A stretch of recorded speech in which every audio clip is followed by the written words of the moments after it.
My grandmother was not even cold when my father placed a $130,000 invoice on the glass of her casket.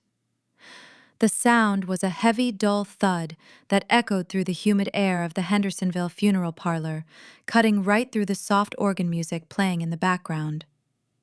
I am Terry Kraus. I am 32 years old, and I am a fraud investigator. 10 minutes into the hardest day of my life, my parents cornered me over the mahogany box holding the only woman who had ever truly loved me. They flanked me, trapping me against the velvet ropes with my golden boy brother Cameron standing just behind them, staring at his expensive leather shoes. There was no hug. There was no shared grief. There was only a thick manila folder and a demand. Cameron's Asheville Craft Brewery had collapsed. The lender was calling the loan due. My mother leaned in close, her heavy gardenia perfume suffocating the scent of the white funeral lilies. She touched my black sleeve and whispered that family pays family and that I had always been the responsible one. They expected me to shrink to open my checkbook to buy their temporary approval, the way I had been conditioned to do for 3 decades. I did not scream. I did not cry. I did what I have spent the last 9 years doing in the Charlotte financial sector. I read the fine print. I scanned every single page, squared the edges of the folder, set it gently on the casket glass right above my grandmother's crooked pearl necklace, and gave my parents a 2-word answer. Not mine. What my father, my mother, and my brother did not realize as I turned and walked down the center aisle was that I had already caught the one detail on page 4 they never intended for me to see. Someone had drawn my name on a guarantor agreement to secure that debt. Before I tell you exactly how I used my corporate access to dismantle their lies and watched their perfect lives crumble, please take a moment to like this video and subscribe to Zara Told Stories.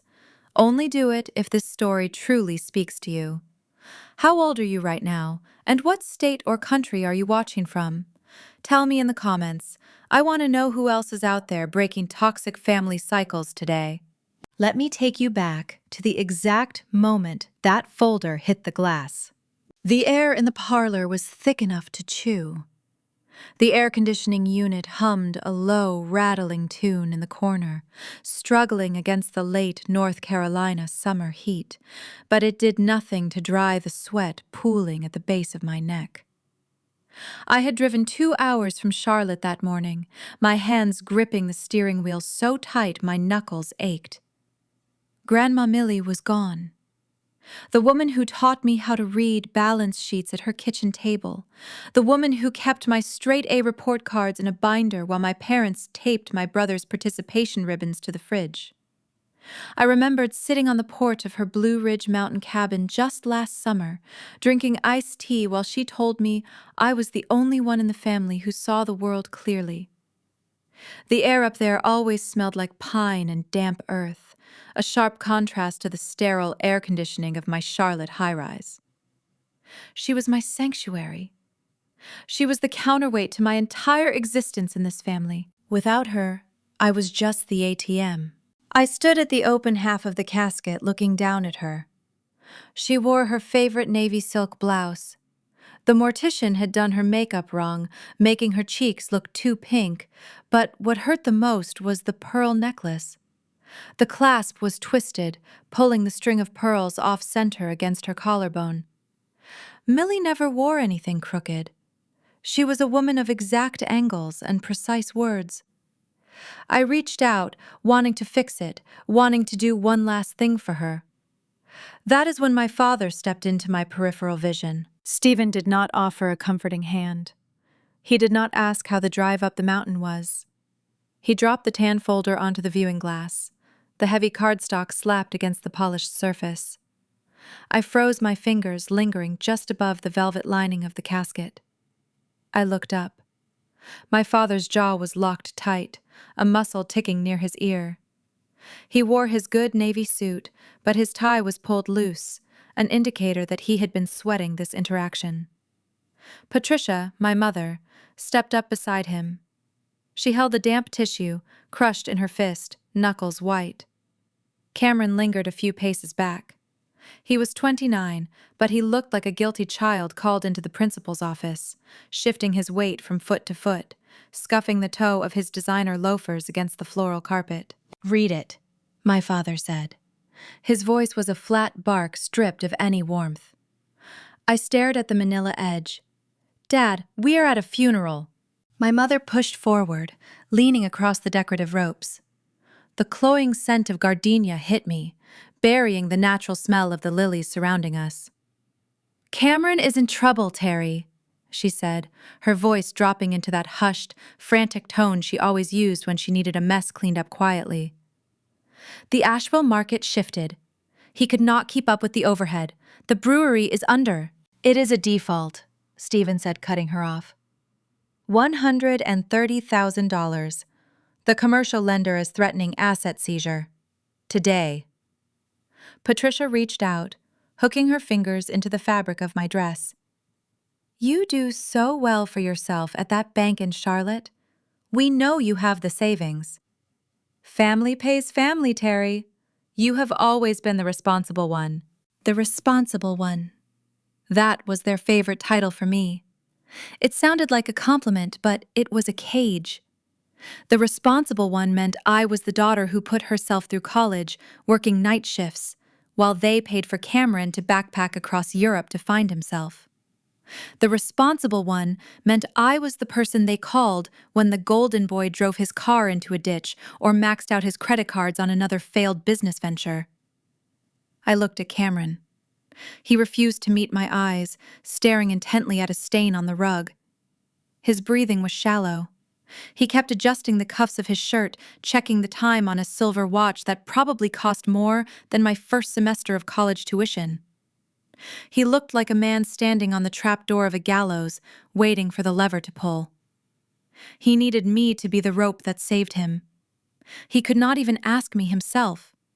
He brought our parents to do the shakedown over a dead body. I felt a cold, familiar numbness wash over my skin. The grief that had been choking me for 3 days hardened into something sharp and metallic. 9 years as a fraud investigator trains your brain to stop processing emotion and start processing data. When people corner you, they are relying on panic. They want you to react. They want you to argue so they can manipulate the argument. Silence terrifies them. I picked up the folder. My father exhaled a sharp breath of relief, thinking I was capitulating. I flipped the cover open. The scent of fresh laser toner drifted up, telling me this was printed recently. Hurriedly. I scanned the pages. The paperwork was thick, stapled twice in the top left corner. The logo at the top belonged to a commercial lending group out of state, not a reputable financial institution, but a shadow lender. These were the kind of predatory outfits that did not run thorough underwriting or hard credit checks. They relied on hard asset collateral and state-certified notary stamps. I flipped to the second page. An acceleration clause printed in 12-point Arial font. A joint and several liability paragraph highlighted in vicious red ink. They were calling the entire principal due immediately, along with daily compounding penalties. The numbers danced across the page. $130,000. It was enough money to bankrupt a normal person. It was enough money to steal the life my husband Brian and I were building. I read every single line, letting the silence stretch. The organist in the corner played a soft hymn, unaware of the extortion happening in the second row. Patricia twisted her tissue so hard it tore. Then I hit page 4. It was a standard guarantor agreement, a legal promise to assume the debt if the primary borrower defaulted. At the bottom of the page sat a signature line. Above it, printed in stark black ink, was my name, Terry Kraus. But it was the ink on the line that made my pulse stop in my throat. Someone had drawn my name. It was a simulation, a slow, hesitant cursive that lacked the fluid muscle memory of a real signature. And they had made a fatal error. They signed Terry Kraus. I changed my legal name to Terry Lawson 3 years ago when I got married. The person who signed this document did not know me well enough to remember my actual legal name. I dragged my eyes to the corner of the page. Beside the fake signature sat a round, official state notary stamp. Gary, my father's regular Sunday golfing partner and a local Hendersonville real estate broker. Gary had stamped a lie, turning a sloppy forgery into a lethal legal instrument. I did not gasp. I did not glare at my father. I squared the edges of the folder, tapping it against the casket glass until every page aligned perfectly. I set the tan stack down right above my grandmother's crooked pearls. I looked Stephen dead in the eyes. "Not mine," I said. My voice was quiet, steady, and entirely devoid of emotion.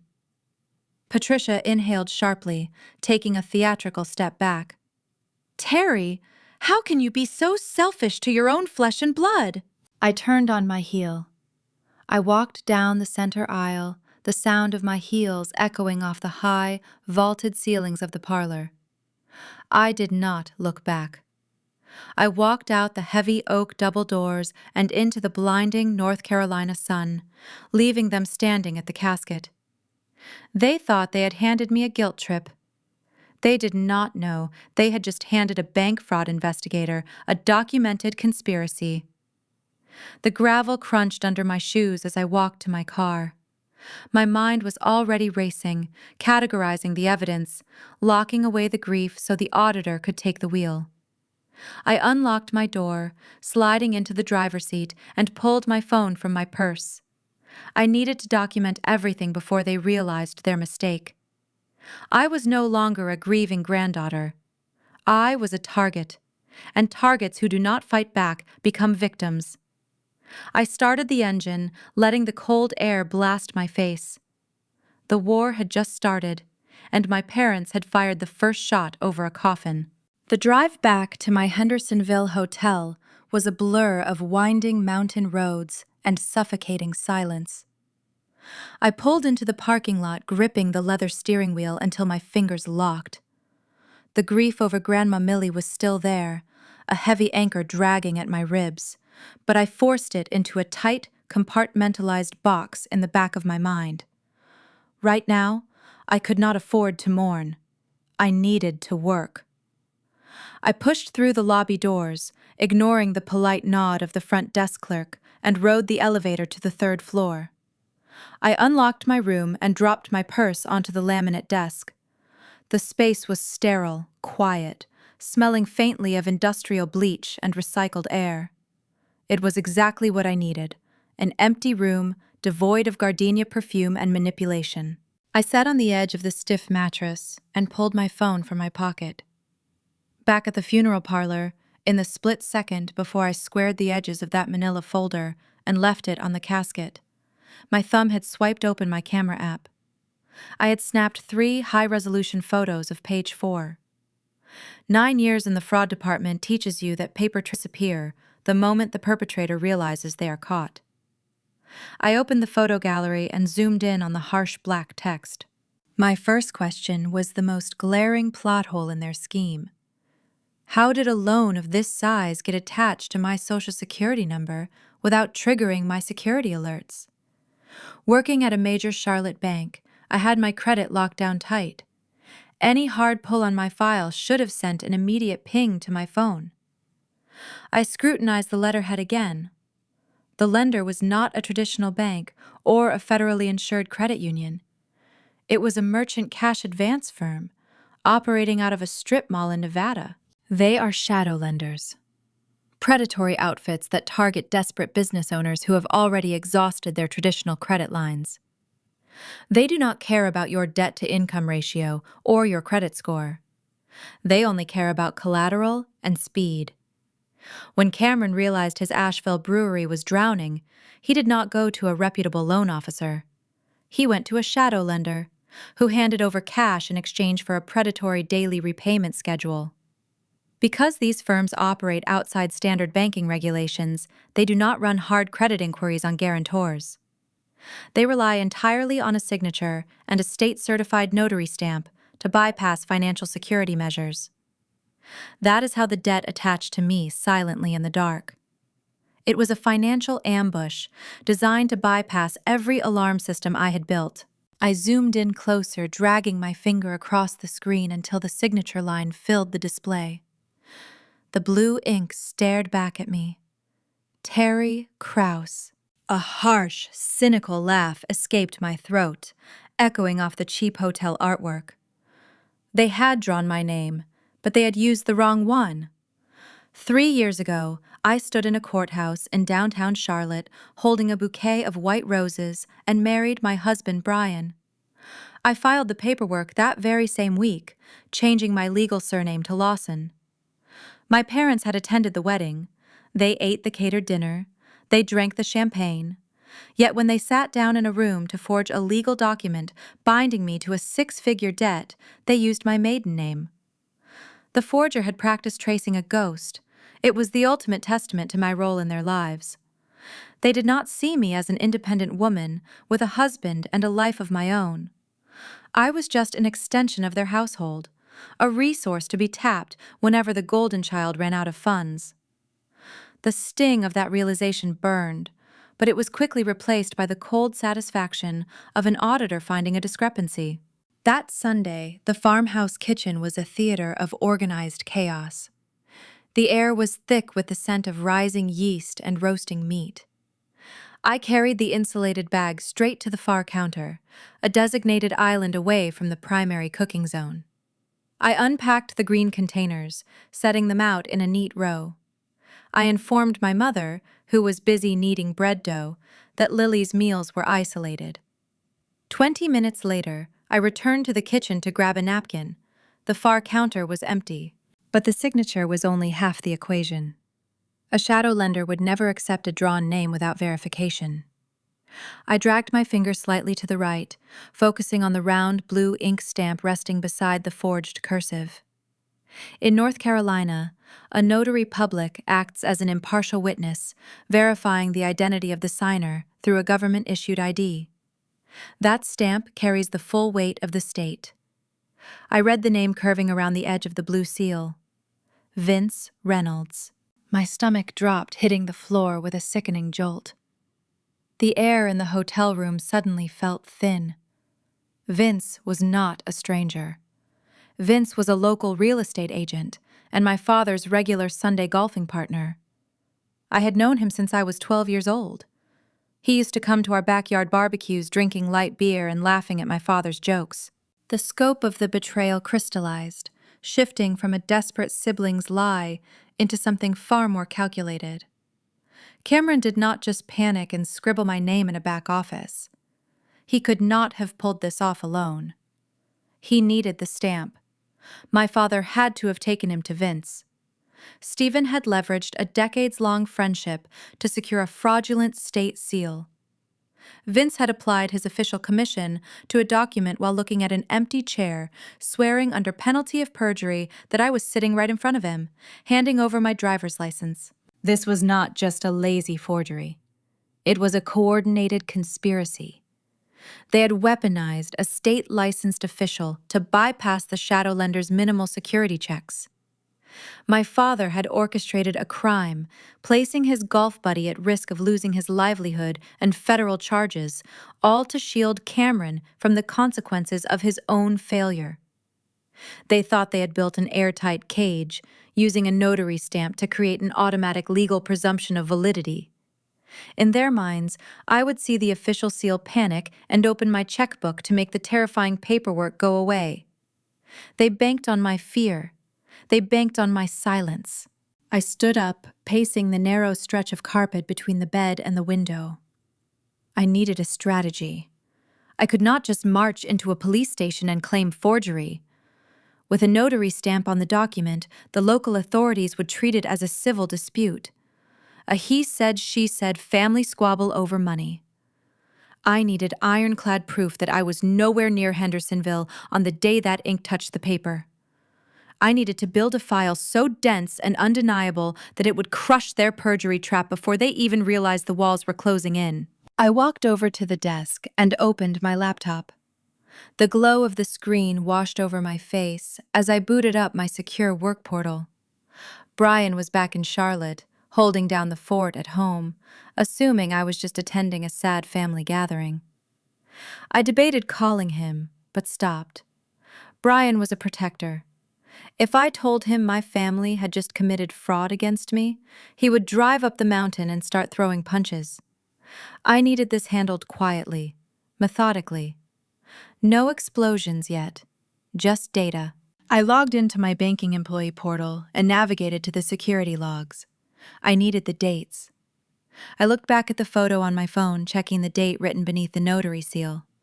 October 12th. I entered the date into my search parameters to pull my building access history.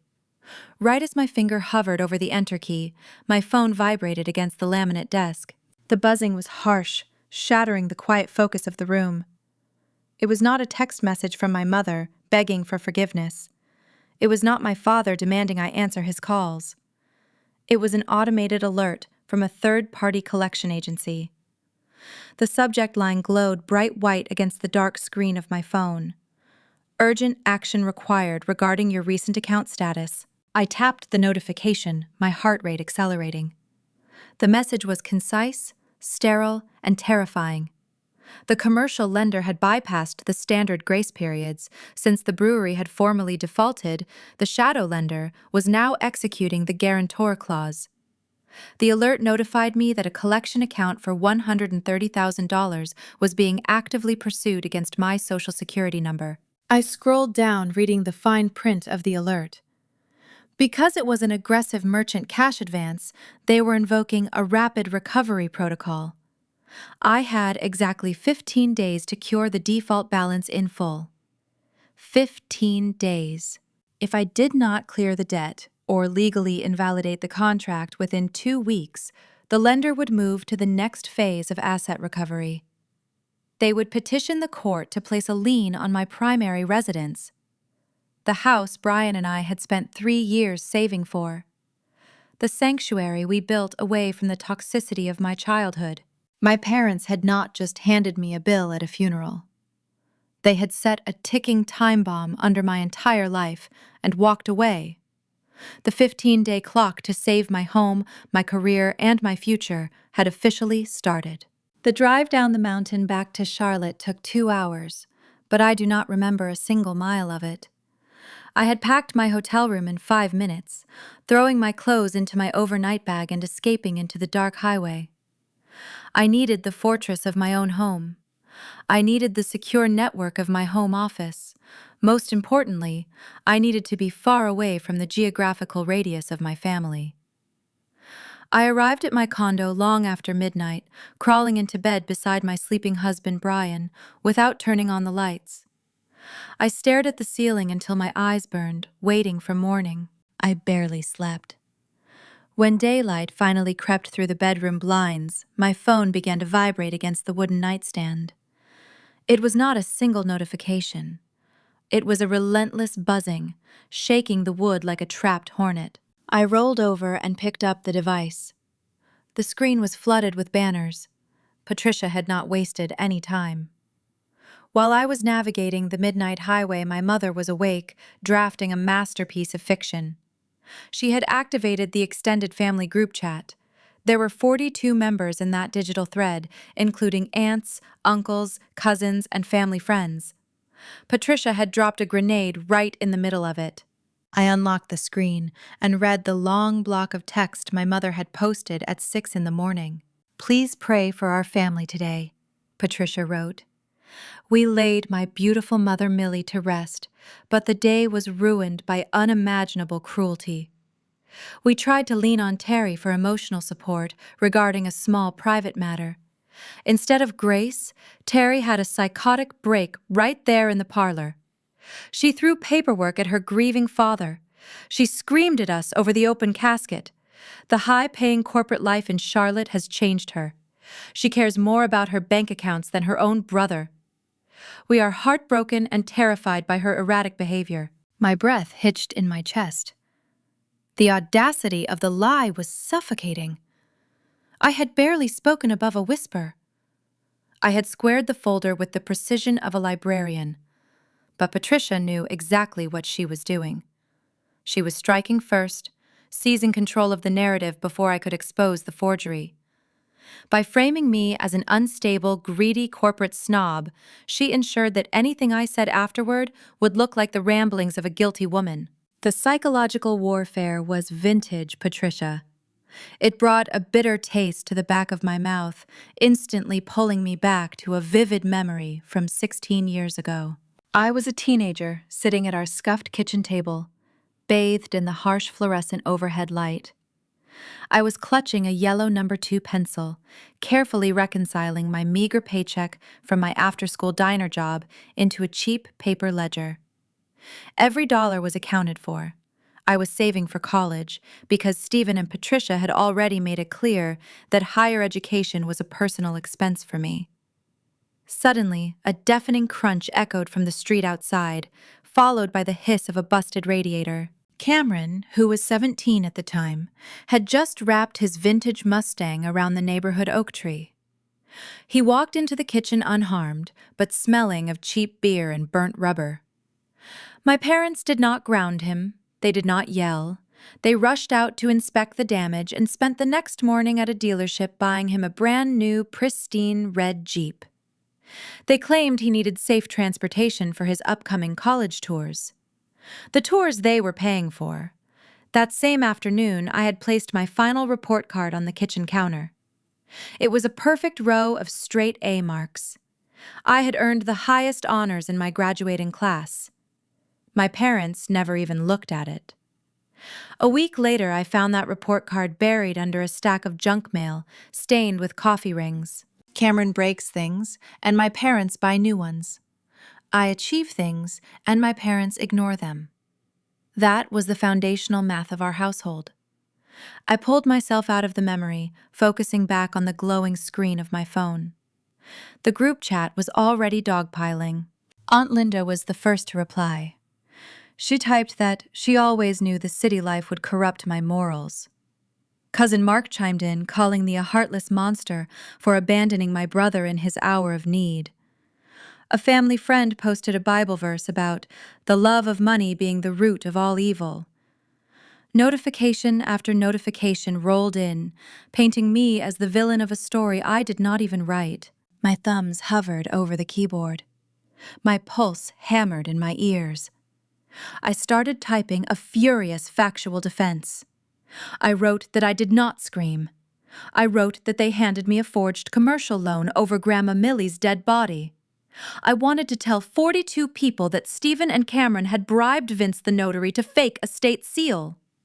I wanted to burn their fragile reputations to the ground right there in the chat. But I stopped. My thumb hovered over the send button. I deleted every single word. In my family, defending yourself just proves you are guilty. If I sent that message, Patricia would immediately screenshot it and play the victim crying that I was now fabricating wild conspiracy theories to justify my psychotic behavior. They wanted me in the mud with them. They wanted a chaotic, emotional fight because chaos obscures facts. I closed the messaging application and put the phone on silent. Silence is a weapon they do not understand. I slipped out of bed, leaving Brian sleeping peacefully. I walked down the hall to my home office. The morning sun was just beginning to warm the hardwood floors. I sat at my desk, booted up my computer, and opened a clean, secure directory. I right-clicked and created a new sterile digital folder. I named it breweryfraud.pdf. I connected my phone to the computer and transferred the high-resolution photos of the forged guarantor agreement. I uploaded the time-stamped Charlotte building badge logs proving my location on October 12th. I added the digital footprint of the Shadowlenders collection alert. I was no longer an outraged daughter. I was a professional investigator building a dossier. Every file I dropped into that folder was a brick in the wall I was going to drop on their heads. The quiet hum of my computer tower was the only sound in the condo until the sharp ring of the front doorbell shattered the peace. I glanced at the digital clock on my monitors. It was barely 8 in the morning. I walked out of the office and peered through the peephole of my front door. A postal worker in a crisp blue uniform stood on my welcome mat, holding a digital signature pad and a thick, rigid envelope. I unlocked the door, pulling my robe tight across my chest. The postal worker greeted me, holding out the electronic pad. He stated he had a certified delivery requiring a direct signature from Terry Lawson. I signed the screen, my hand remarkably steady. He handed me the envelope and turned back toward the elevators. I closed the door and looked at the return address. It belonged to the legal department of the Nevada Merchant Cash Advance firm. The shadow lender. The digital alert on my phone yesterday had been the automated warning, but this was the physical manifestation of the threat. I tore the perforated edge of the cardboard envelope. Inside was a single sheet of heavy legal paper. The heading was printed in stark, bold letters. Notice of intent to levy cure or quit. My eyes scanned the legal jargon, absorbing the cold, undeniable reality of their words. The document stated that because the primary borrower had defaulted on the $130,000 balance, the guarantor was now solely responsible. It explicitly stated that I had 15 days to remit payment in full. If the wire transfer did not clear their accounts by the 15th day, their legal counsel would file a petition in the North Carolina courts. They were not just going to ruin my credit score. The letter detailed their exact next step. They intended to place a property lien on my Charlotte condo. I looked up from the paper, staring around my living room. I looked at the custom bookshelves Brian and I had built. I looked at the soft morning light spilling across the kitchen island we had painstakingly saved to renovate. This was my sanctuary. This was the life I had carved out with my own bare hands, far away from the toxic gravity of my parents. And now Stephen and Patricia had invited a predatory financial firm right through my front door. The stakes were no longer theoretical. The threat was physical, structural, and immediate. I set the certified letter down on the kitchen counter right next to my coffee maker. The 15-day clock was ticking down fast. I needed to move to the next phase of the investigation, but the war was about to bleed into the one place I could not protect: my career. Staring at the notice of intent to levy, I knew arguing about a forged signature was a losing battle in the eyes of the law. A forensic document examiner could eventually testify that the cursive ink was simulated, but civil courts move at a glacial pace. A state-commissioned notary stamp carries a profound legal weight in North Carolina. To a judge, that little blue circle means a licensed official verified my physical identity in person. It shifts the entire burden of proof onto the victim. I needed to prove geographical impossibility. I needed an ironclad alibi to show I was nowhere near that real estate office when the ink dried on page 4. I checked the execution date printed on the fraudulent contract. October 12th, a Tuesday. I sat back down in my ergonomic office chair and accessed my remote employee portal. My bank headquarters tracks every physical movement of its staff through RFID badge swipes, securing the perimeter of our Charlotte high-rise. I typed my employee identification number into the security database, filtering the search parameters for that specific Tuesday. The data populated instantly in neat chronological rows. At 8:14 in the morning, I swiped into the underground parking deck in downtown Charlotte. At 8:20, I accessed the secure elevator bank. At 12:30, I scanned into the third-floor employee cafeteria to buy a salad. At 5:45, I swiped out of the main lobby turnstiles. Hendersonville is 110 miles away from my office. It is a grueling 2-hour drive each direction, navigating tight mountain curves and interstate traffic. The math was undeniably in my favor.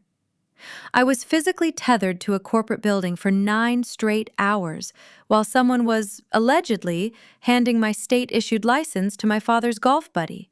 I exported the security log into a secure spreadsheet, verifying the timestamps, and added the file to the brewery fraud dossier on my desktop. The satisfaction of hard data provided a brief, fleeting sense of control.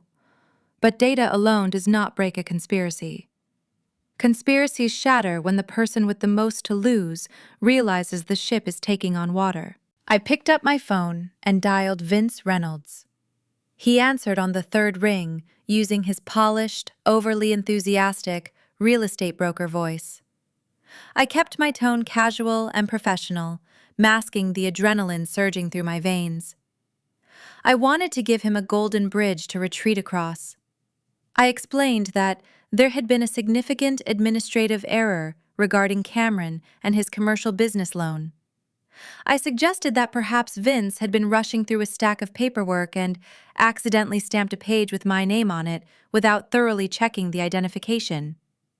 I framed it as a simple, harmless mix-up. I offered him a clear path out, telling him that if we corrected the error right now, before the shadow lender moved to formal litigation, we could keep the state licensing board entirely out of the situation. Vince let out a heavy, bitter sigh over the receiver.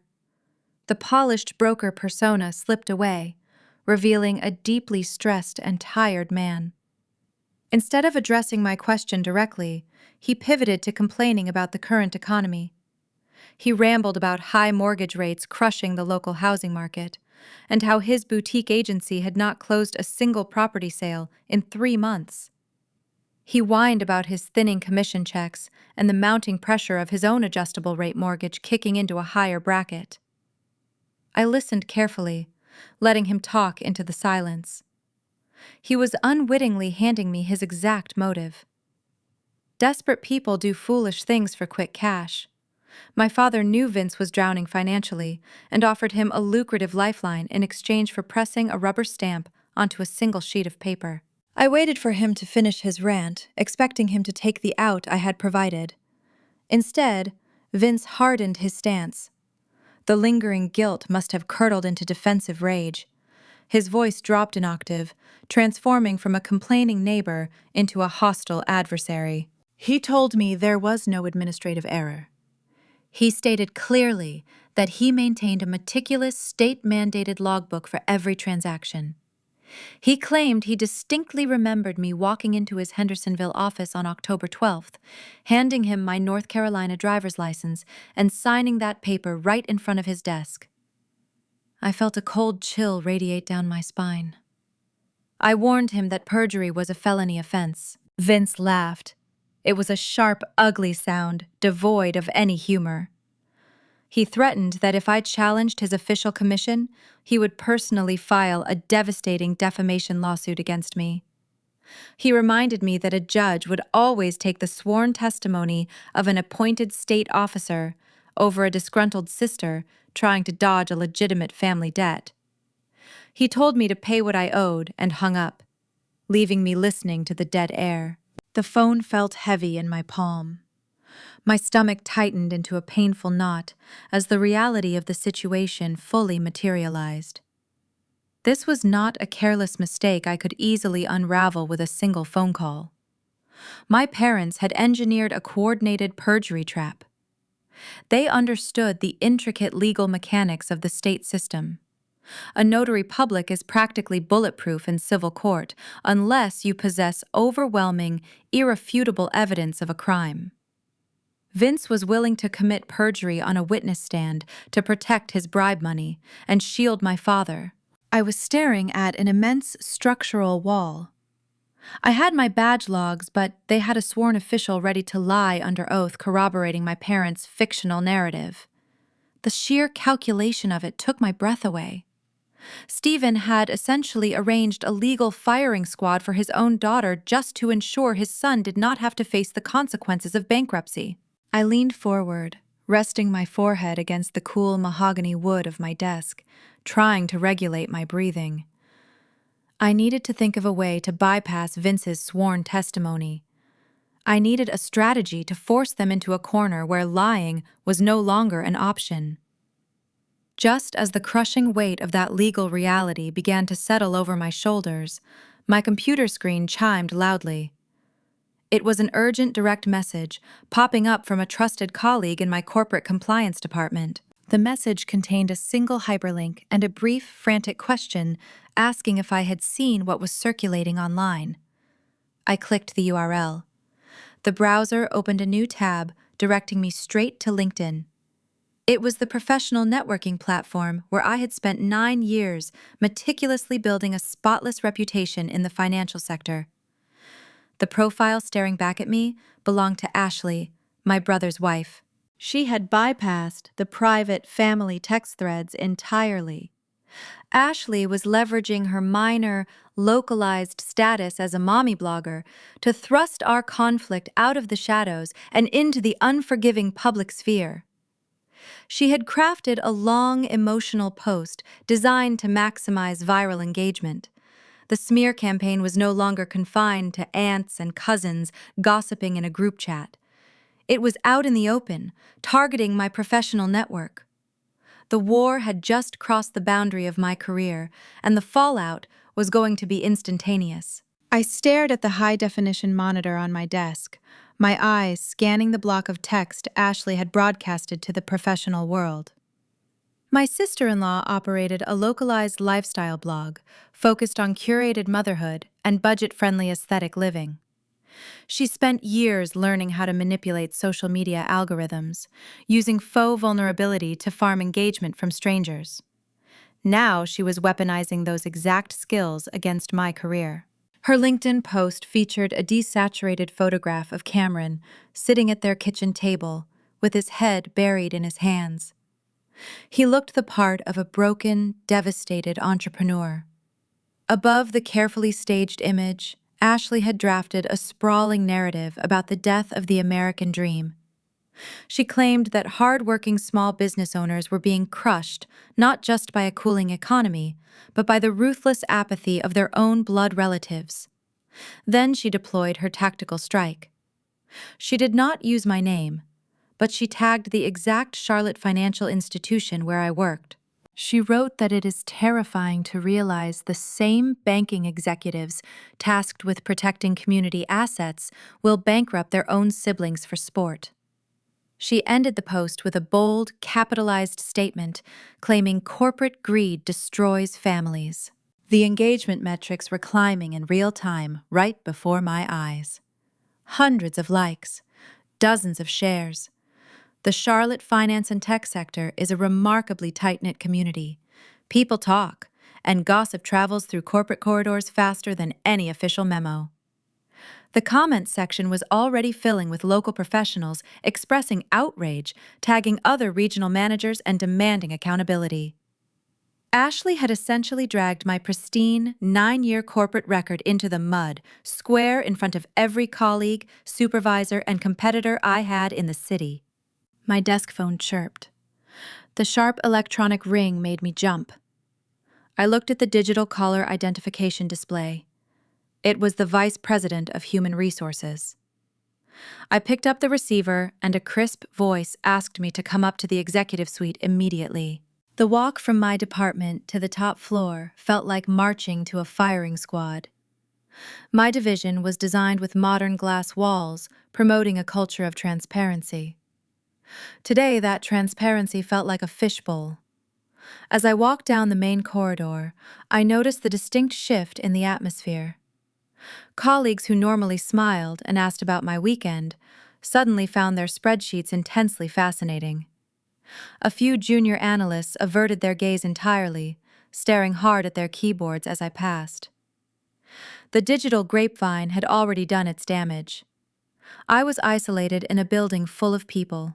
I pushed through the heavy oak doors of the Human Resources suite and was ushered directly into the office of Mr. Caldwell. He was the department head, a seasoned executive who valued discretion and reputation above all else. His office overlooked the sprawling Charlotte skyline, a testament to the power and stability of the institution we represented. Mr. Caldwell sat behind a polished mahogany desk, his hands folded neatly over a printed copy of Ashley's viral LinkedIn post. He gestured for me to take the leather chair opposite him. He did not offer pleasantries. He pushed the paper across the smooth wood toward me. He stated that the bank handles billions of dollars in client assets and that our foundational currency is trust. He looked me directly in the eyes and said that as a senior fraud investigator, my personal financial integrity must remain beyond reproach. I tried to speak to explain the perjury trap and the shadow lender, but Caldwell raised a single hand to stop me. He informed me that the bank utilizes automated internal risk monitoring software for all employees holding sensitive security clearances. The software had flagged my Social Security number that morning. The collection alert from the Nevada shadow lender had already populated in my background profile. To the bank, I was now a severe operational liability. I was an employee tasked with hunting financial criminals while carrying a publicly defaulted $130,000 commercial loan tied to a viral family scandal. A profound wave of injustice crashed over me. I had spent my entire adult life building a firewall between my professional success and my family's toxic dysfunction. I started as a junior clerk, working 70-hour weeks, skipping vacations, and pouring every ounce of my energy into proving I belonged in this corporate world. I built my life, brick by brick, without a single dollar of parental support. Meanwhile, Cameron was handed business loans, cars, and infinite second chances. Now the bill for his pampered existence was being extracted from my hard-earned career. The frustration swelled in my chest, hot and suffocating. I clamped my teeth down hard on my lower lip to keep my face stoic. I refused to cry in an executive office. I pressed my teeth deeper into the sensitive flesh, using physical pain to anchor my spiraling thoughts. I bit down until a sharp, hot sting radiated through my jaw. A second later, the unmistakable metallic taste of copper flooded my tongue. Mr. Caldwell stopped talking. He looked at my mouth, his expression shifting from stern corporate authority to a brief flash of human sympathy. He reached across the desk and pushed a square tissue box toward me.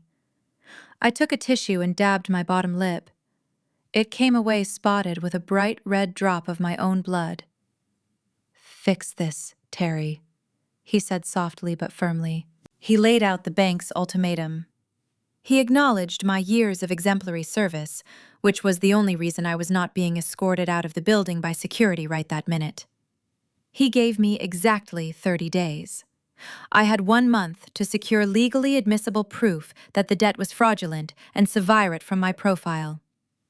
If I failed to clear my name before the deadline expired, I would be placed on unpaid administrative suspension pending formal termination. I nodded, thanking him for the grace period, and walked out of the suite. The air in the hallway felt thin and heavy. My mind rushed to calculate the overlapping timelines. The certified letter from the shadow lender demanded full payment in 15 days, or they would place a lien on my home. Now my employer was demanding full legal exoneration in 30 days, or I would lose my salary and my career. My parents had built a trap with dual closing walls, intending to crush me into submission before I could even find a lawyer to defend myself. I rode the elevator back down to my floor, walking in a daze. I retreated into my office and shut the glass door, craving a moment of silence to reorganize my defense strategy. I needed to hire a private forensic document examiner. I needed to draft a formal response to the collection agency. I needed to pull the local real estate logs on Vince the notary to prove his financial distress. I sat down in my chair and reached for my computer mouse. Out of the corner of my eye, I noticed the physical desk phone was flashing a bright red light. I had missed a call while I was upstairs bleeding in Caldwell's office. I pressed the voicemail button, entering my numeric passcode. The speakerphone clicked, engaging the audio playback. The voice on the recording belonged to Attorney Mitchell. He was the seasoned estate lawyer who had drafted Grandma Millie's final will and testament last year. His tone was urgent, lacking his usual calm Southern drawl. He stated my name and asked me to return his call the moment I received the message. He took a heavy breath on the recording before delivering the next blow. "Terry, we have a serious problem. he said through the speaker. "Your parents just contacted my firm. They are initiating an aggressive legal challenge against your grandmother's estate distribution. You need to call me immediately." I stared at the blinking red light. The war was no longer just about the forged loan, my house, or my job. Stephen and Patricia were escalating the battlefield, targeting the only sacred thing I had left. The mountain cabin Millie had promised me. The ground beneath me fractured, opening up a brand new, devastating front. I closed the glass door to my office, shutting out the quiet murmurs of the fraud department, and sat back down at my desk. My heart hammered an erratic rhythm against my ribs. I clicked the secure conference link in my email, launching a video call to Attorney Mitchell. The screen flickered for a brief second before his face materialized. He sat in his downtown Hendersonville law firm, surrounded by shelves of thick, leather-bound legal volumes. He did not look like the jovial man who had guided my grandmother through her estate planning last year. His shoulders slumped, and deep shadows hung under his eyes. I took a breath, tasting the lingering metallic tang of blood from my bitten lip. I asked him to tell me exactly what my parents were doing. Mitchell adjusted his silver-framed glasses, looking directly into his web camera. He explained that Stephen and Patricia had formally filed a notice of caveat with the county probate court. They were contesting the validity of Grandma Millie's final will and testament. The air in my lungs went stale. Millie had spent months crafting that document, ensuring her wishes were crystal clear. She left her modest savings to a local animal shelter, and she left her pristine Blue Ridge mountain cabin explicitly to me. That property was not just an assembly of timber and stone sitting on a scenic ridge.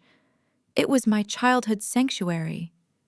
While my parents hosted lavish suburban cocktail parties to impress their country club friends, treating me like an invisible nuisance, I spent my summers up on that mountain.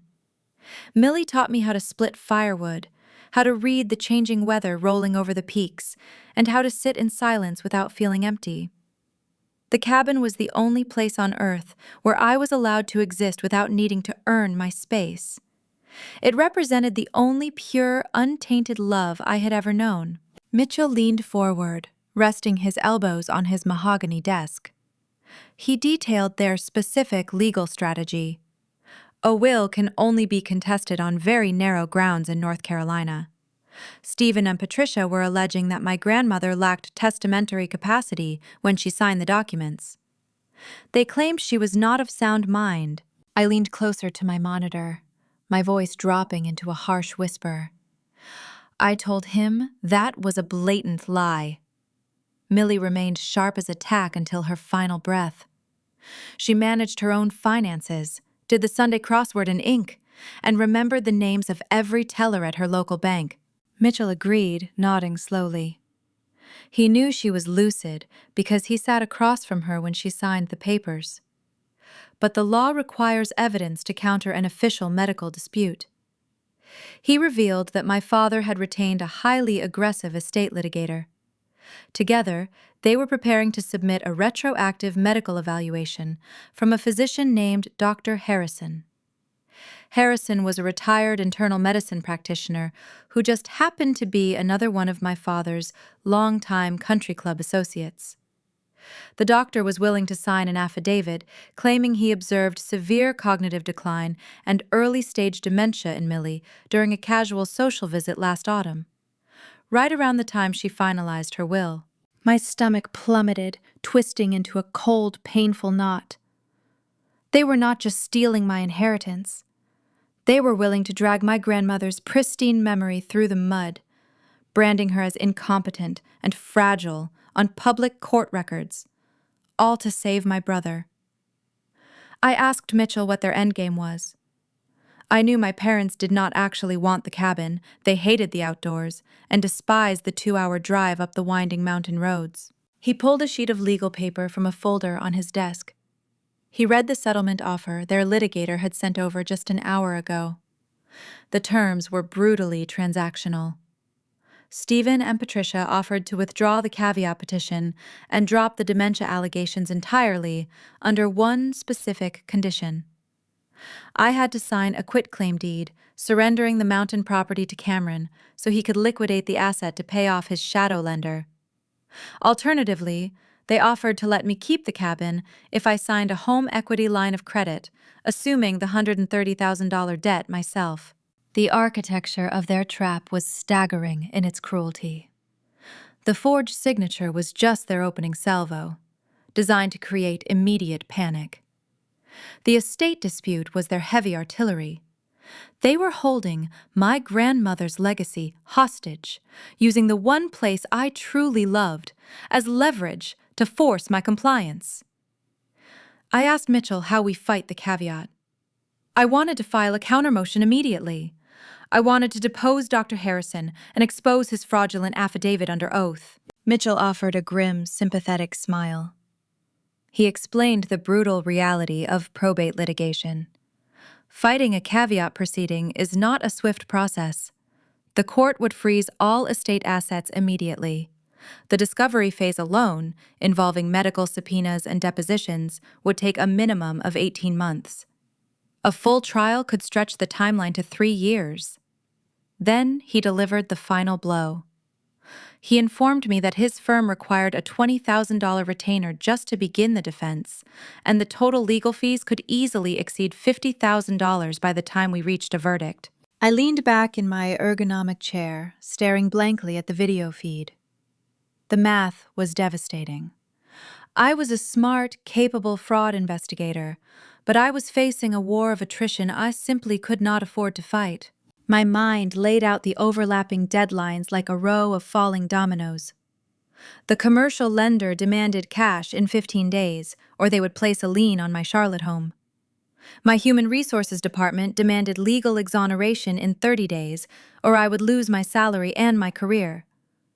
Now the probate court was going to freeze my only physical sanctuary for 3 years, draining my remaining savings in legal fees. My parents had orchestrated a multi-front siege. They knew I had a comfortable corporate salary, but they also knew I did not possess the liquid capital to fight a shadow lender, an angry employer, and a protracted legal battle simultaneously. They intended to bleed my resources dry until I had no choice but to surrender. I thanked Mitchell for his honesty and told him I would review my finances before making a decision. I ended the video call. The silence in my glass-walled office felt heavy, pressing down on my shoulders. I needed a miracle to bypass the slow, grinding gears of the probate court. I needed someone who could instantly shatter the narrative of my grandmother's alleged dementia.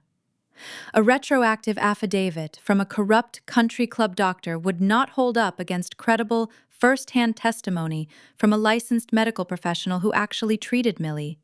I picked up my cell phone, my fingers flying across the screen. I needed Lauren. Lauren was my first cousin on my mother's side. She was a registered nurse practitioner working at a clinic near Hendersonville. More importantly, she was the only family member who consistently visited Grandma Millie during her final year. Lauren checked her vitals, organized her medications, and sat with her on the porch, drinking sweet tea every single Sunday. Lauren knew exactly how sharp Millie's mind remained. She was there the week Millie updated her will. A sworn statement from a practicing nurse practitioner who interacted with the deceased weekly would obliterate Dr. Harrison's casual observation claim. It would force the judge to throw out the caveat petition before the assets were ever frozen. Lauren had always been my ally in the family. We bonded over our shared exhaustion dealing with Patricia's constant drama. At the funeral, she had hugged me tight, whispering that Millie was so incredibly proud of the independent woman I had become. I dialed her number, feeling a tiny spark of hope ignite in my chest. The line rang once, twice, 3 times. Then it clicked over to her automated voicemail greeting. I hung up, assuming she was busy on a clinical shift. I opened our text message thread. I typed a quick, urgent message explaining the situation. I told her that Stephen and Patricia were trying to declare Millie incompetent to steal the cabin. I asked her to call me back the moment she had a break so we could arrange a quick sworn affidavit regarding Millie's mental acuity. I hit send. The blue bubble appeared on the screen. The status indicator underneath the message read, "Delivered." I set the phone on my desk and pulled up a blank document on my computer, trying to outline my defense strategy while I waited. 10 minutes passed. Then 30 minutes. Then a full hour. I picked the phone back up. I sent a second message asking if she was okay. The bubble turned blue. The word "delivered" appeared. Nothing else happened. In the digital age, you can tell a lot about a relationship by the absence of a response. Lauren and I were chronic texters. We never went more than a few minutes without replying to a direct question. I opened the group chat, the one my mother had weaponized that morning. I scrolled through the dozens of hateful comments and prayers for my supposed mental breakdown. I noticed something I had missed during my initial panic. Lauren had not posted a single word in defense of me. The cousin who swore she had my back at the funeral was completely silent while the rest of the family tore my reputation apart. A cold, sickening realization washed over me. I tapped her contact name and dialed her number one more time. The call did not even ring. It went straight to her voicemail, indicating my number had been manually routed to ignore. The spark of hope in my chest extinguished, replaced by a chilling, profound dread. I was not just fighting my parents, or the corrupt notary, or the shadow lender. The toxic root system of my family ran deeper than I ever calculated. Patricia had gotten to her first. My mother had found a way to compromise the only credible witness I had. I sat alone in my Charlotte office, staring at the unread messages, realizing I had just lost my very last biological ally. I left the glass tower of my corporate office and drove straight out of Charlotte, heading toward the rolling hills of the Piedmont suburbs. The afternoon sun baked the asphalt, radiating waves of visible heat that distorted the cars ahead of me. My air conditioning was running on high, but I felt suffocated. I needed to see Lauren face to face. A blocked phone number was a coward's defense, and I was not going to let my mother dismantle my final biological alliance from the shadows. Lauren lived in a pristine, manicured subdivision, the kind of neighborhood where the lawns were measured in precise inches and every driveway hosted a gleaming sport utility vehicle. I parked my sedan across the street from her two-story brick house. The sprinklers were running, casting arcs of water over the bright green grass. It looked like a perfect, idyllic sanctuary. It was the ultimate facade. I walked up the concrete path and knocked on the heavy oak front door. I did not wait for an invitation. I pressed the doorbell twice, holding my finger against the plastic button. I heard the deadbolt click. The door pulled open a few inches, revealing my cousin. Lauren looked terrible. She wore her teal nursing scrubs, but they were wrinkled. Her eyes were bloodshot, surrounded by puffy, swollen skin, indicating she had spent the entire morning crying. She refused to meet my gaze, staring instead at the welcome mat beneath my shoes. She tried to push the door closed, but I planted my hand flat against the painted wood, applying just enough pressure to keep the barrier open. I stepped into the foyer, forcing her to retreat backward. The house smelled like stale coffee and nervous sweat. I followed her into the kitchen. She turned around, backing up against the granite island, gripping the edge so hard her knuckles turned white. I asked her what my mother had said to her. I kept my voice low, lacking any hostility. I needed facts. Lauren squeezed her eyes shut, and a fresh tear spilled over her eyelashes, tracking through her makeup. She took a ragged breath and confessed that Patricia had driven to her house the previous evening. My mother did not come to argue about Grandma Millie or the mountain cabin. Patricia came to collect a debt of silence. 5 years ago, Lauren made a profound error in judgment regarding a prescription pad at her previous clinic. It was a career-ending mistake that could have resulted in criminal charges and the loss of her nursing license. Patricia possessed the money and the social connections to bury the incident. My mother hired a discreet attorney, paid the necessary restitution, and ensured the clinic swept the matter under the rug. Lauren kept her license. She kept her marriage intact, and Patricia kept a loaded gun pointed at my cousin's head, waiting for the exact right moment to pull the trigger. Lauren opened her eyes, looking at me with profound despair. She admitted that Patricia threatened to expose the entire incident to the state nursing board and to Lauren's husband if she signed an affidavit defending our grandmother's mental capacity. My mother had weaponized a 5-year-old secret to protect Cameron. She traded my cousin's livelihood to secure her golden boy's financial escape. I stood in the center of the pristine suburban kitchen, absorbing the staggering cruelty of the situation. I did not feel angry at Lauren. I felt a hollow, aching pity. She was just another casualty caught in the blast radius of my parents' dysfunction.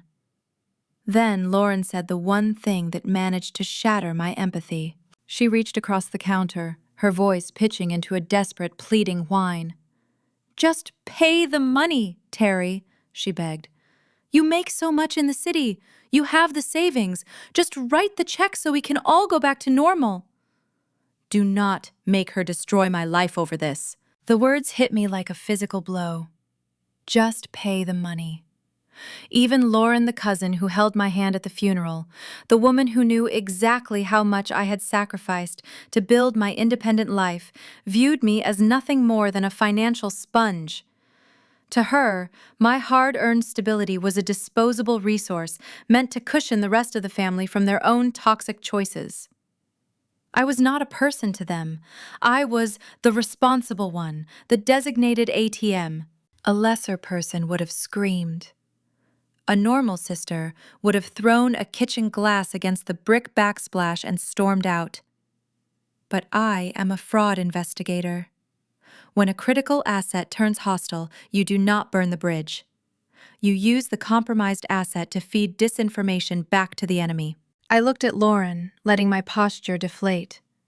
I forced my shoulders to slump, allowing a look of total defeat to wash over my features. I broke eye contact, staring at the floorboards, mimicking the exact body language of a broken woman. I reached into my leather tote bag.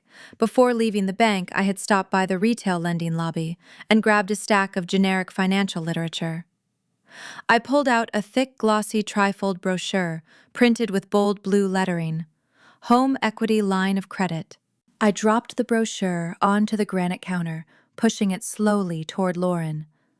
The slick paper slid across the stone, making a quiet scratching sound. I sighed, letting my voice tremble just a fraction of an inch. "Tell my mother I am looking into my options," I whispered. "Tell her I need a few days to figure out the interest rates." Lauren exhaled a long, shuddering breath of relief. She nodded quickly, promising she would call Patricia the moment I left. She believed she had won. She believed I was caving to the pressure, willing to mortgage my own sanctuary to save her nursing license and my brother's brewery. I turned around and walked out the front door. I had just planted a brilliant diversionary bait. By tonight, Patricia and Stephen would be celebrating. They would drop their defensive posture, becoming wildly overconfident, believing their coordinated siege had successfully broken my spirit. Arrogant people stop looking over their shoulders. They stop covering their tracks. I climbed into my sedan and locked the doors. The interior of the car was an oven, trapping the late afternoon heat, but I did not turn the engine on. I sat in the stifling silence, gripping the steering wheel. The adrenaline faded, leaving a heavy, crushing exhaustion in its wake. The isolation was total. My human resources department was a ticking clock. The shadow lender was a looming property lien. The probate court was preparing to freeze my childhood cabin. My last biological ally had just betrayed me. I was entirely alone in a war I did not start fighting, a family that felt zero remorse for bleeding me dry. I rested my forehead against the hot leather of the steering wheel. I needed to ground myself. I needed the sterile comfort of raw data. I reached into my passenger seat and grabbed my tablet. I booted up the screen, opening the brewery fraud dossier. I pulled up the high-resolution scan of the original commercial loan contract. I had spent so much time agonizing over the forged signature and the corrupt notary stamp that I had neglected the most fundamental rule of financial investigation. You must always follow the money. I scrolled past the liability clauses and the penalty structures. I navigated to the final appendix of the contract, the disbursement page. This was the document detailing exactly where the shadow lender deposited the $130,000 after the loan was executed. I zoomed in on the automated clearinghouse routing details. A standard business loan for an Asheville craft brewery should have been wired directly to a local regional bank or a North Carolina credit union operating account. The routing numbers for those institutions follow a specific, recognizable geographic sequence. My trained eyes scanned the 9-digit routing string printed on the screen. The numbers did not match a local bank. They did not match any standard commercial operating account in the state of North Carolina. I opened a secure banking directory application on my tablet and typed the 9 digits into the search bar. The institutional identifier populated instantly on my screen. The funds were wired to a remote digital holding firm headquartered in Delaware. It was a specialized financial institution known for managing anonymous limited liability companies and processing offshore cryptocurrency exchanges. My pulse spiked, hammering a rapid rhythm against my throat. The Asheville Brewery never saw a single dime of that cash. Cameron did not take out this massive loan to save his failing craft beer business. He funneled the cash out of the enterprise right before the default, sending it to a hidden digital wallet. He was hoarding a private nest egg while simultaneously tying the debt to my forged signature as the ultimate smokescreen. I stared at the tablet screen, the glowing numbers unlocking the entire conspiracy.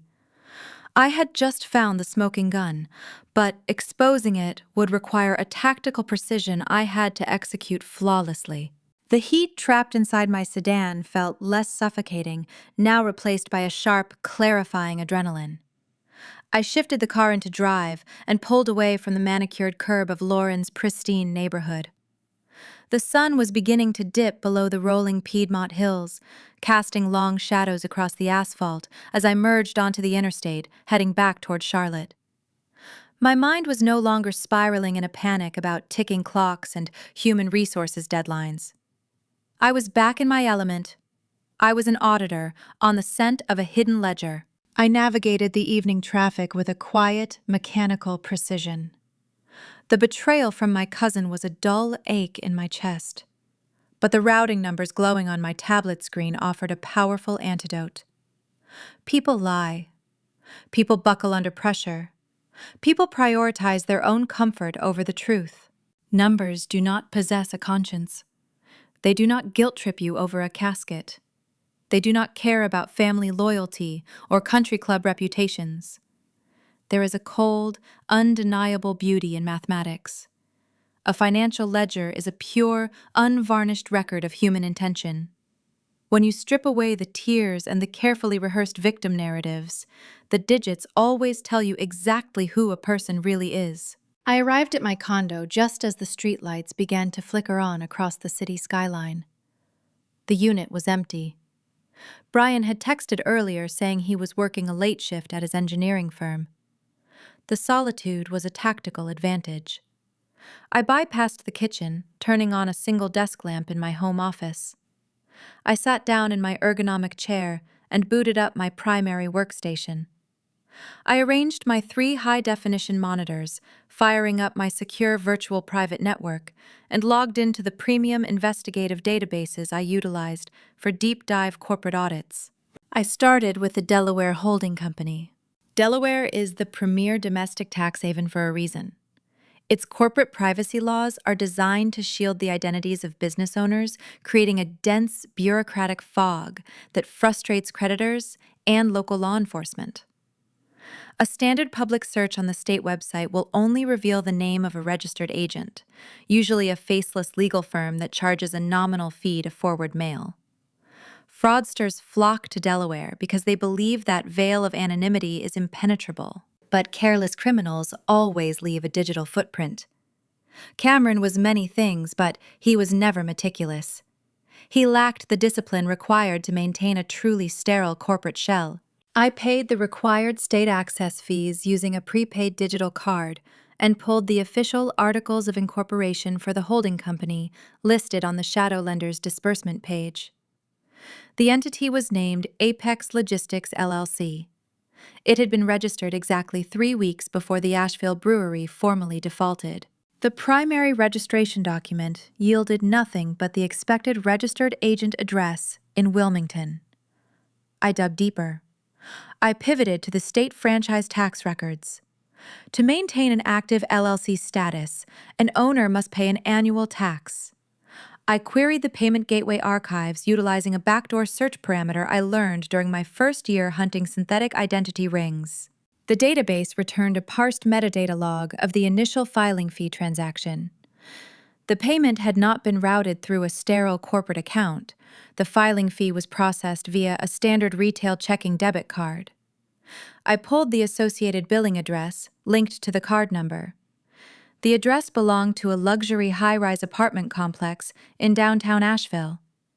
It was Cameron's exact residential address. I leaned back in my chair, the soft glow of the monitors illuminating the dark office. The Golden Boy had not lost the money in a tragic business collapse. He had orchestrated a deliberate extraction of capital. I pulled up a dual-pane window, setting the shadow lender's loan timeline next to the Apex Logistics transaction log. The narrative unfolded across the screen in undeniable sequence. Cameron knew his craft brewery was a sinking ship. The market was saturated, and his overhead was bleeding him dry. Instead of filing for honest bankruptcy, he decided to pillage his own sinking vessel. He approached the Nevada Merchant Cash Advance firm, using the remaining physical assets of the brewery as collateral. He needed a guarantor to secure the payout, so he forged my name, capitalizing on my pristine credit history to act as his ultimate failsafe. The shadow lender approved the risk and wired the cash, but the funds never went to the brewery operating account to pay vendors or cover payroll. The disbursement was routed directly into Apex Logistics LLC. I needed to see where the cash went next. A holding company is just a brief stopover for stolen capital. I ran the Delaware routing sequences through a specialized interbank tracking tool. The ledgers showed the $130,000 sitting in the Apex account for exactly 48 hours. Then the entire balance was authorized for an international wire transfer. The destination was a centralized digital asset exchange headquartered in the Cayman Islands. Cameron had converted the stolen fiat currency into cryptocurrency. He funneled the cash into an offshore digital wallet, locking it behind cryptographic keys where traditional domestic creditors could never reach it. I sat in the quiet hum of my office, absorbing the profound scale of his theft. He was sitting on a hidden nest egg, a fortune secured in the digital ether. He was financially insulated while letting his sister face professional ruin, a property lien, and a hijacked inheritance. My parents were facilitating the theft of my grandmother's cabin just to protect a son who was secretly hoarding a small fortune offshore. The contrast between my grueling 70-hour workweeks and his effortless parasitic theft made my blood run hot. My hand instinctively moved toward my cell phone resting on the desk. The impulse to dial the Federal Bureau of Investigation's cybercrime tip line was intoxicating. I had the routing numbers, the IP addresses, and the fraudulent notarized contract. I could hand the entire dossier to a federal agent and let them kick down the door of my parents' house. My fingers hovered over the keypad. I took a slow, deep breath, forcing the emotional surge to recede. I placed the phone face down on the mahogany wood. If I went straight to the police, I would trigger a chain reaction that would ultimately work against me. Law enforcement bureaucracy moves at a frustratingly slow pace. A detective would open a preliminary file and eventually call Stephen and Patricia for questioning. The moment my father realized an official investigation was underway, he would retain a high-powered defense attorney. They would play the victim card flawlessly. They would claim Cameron was a naive business owner who suffered a sophisticated cyber attack.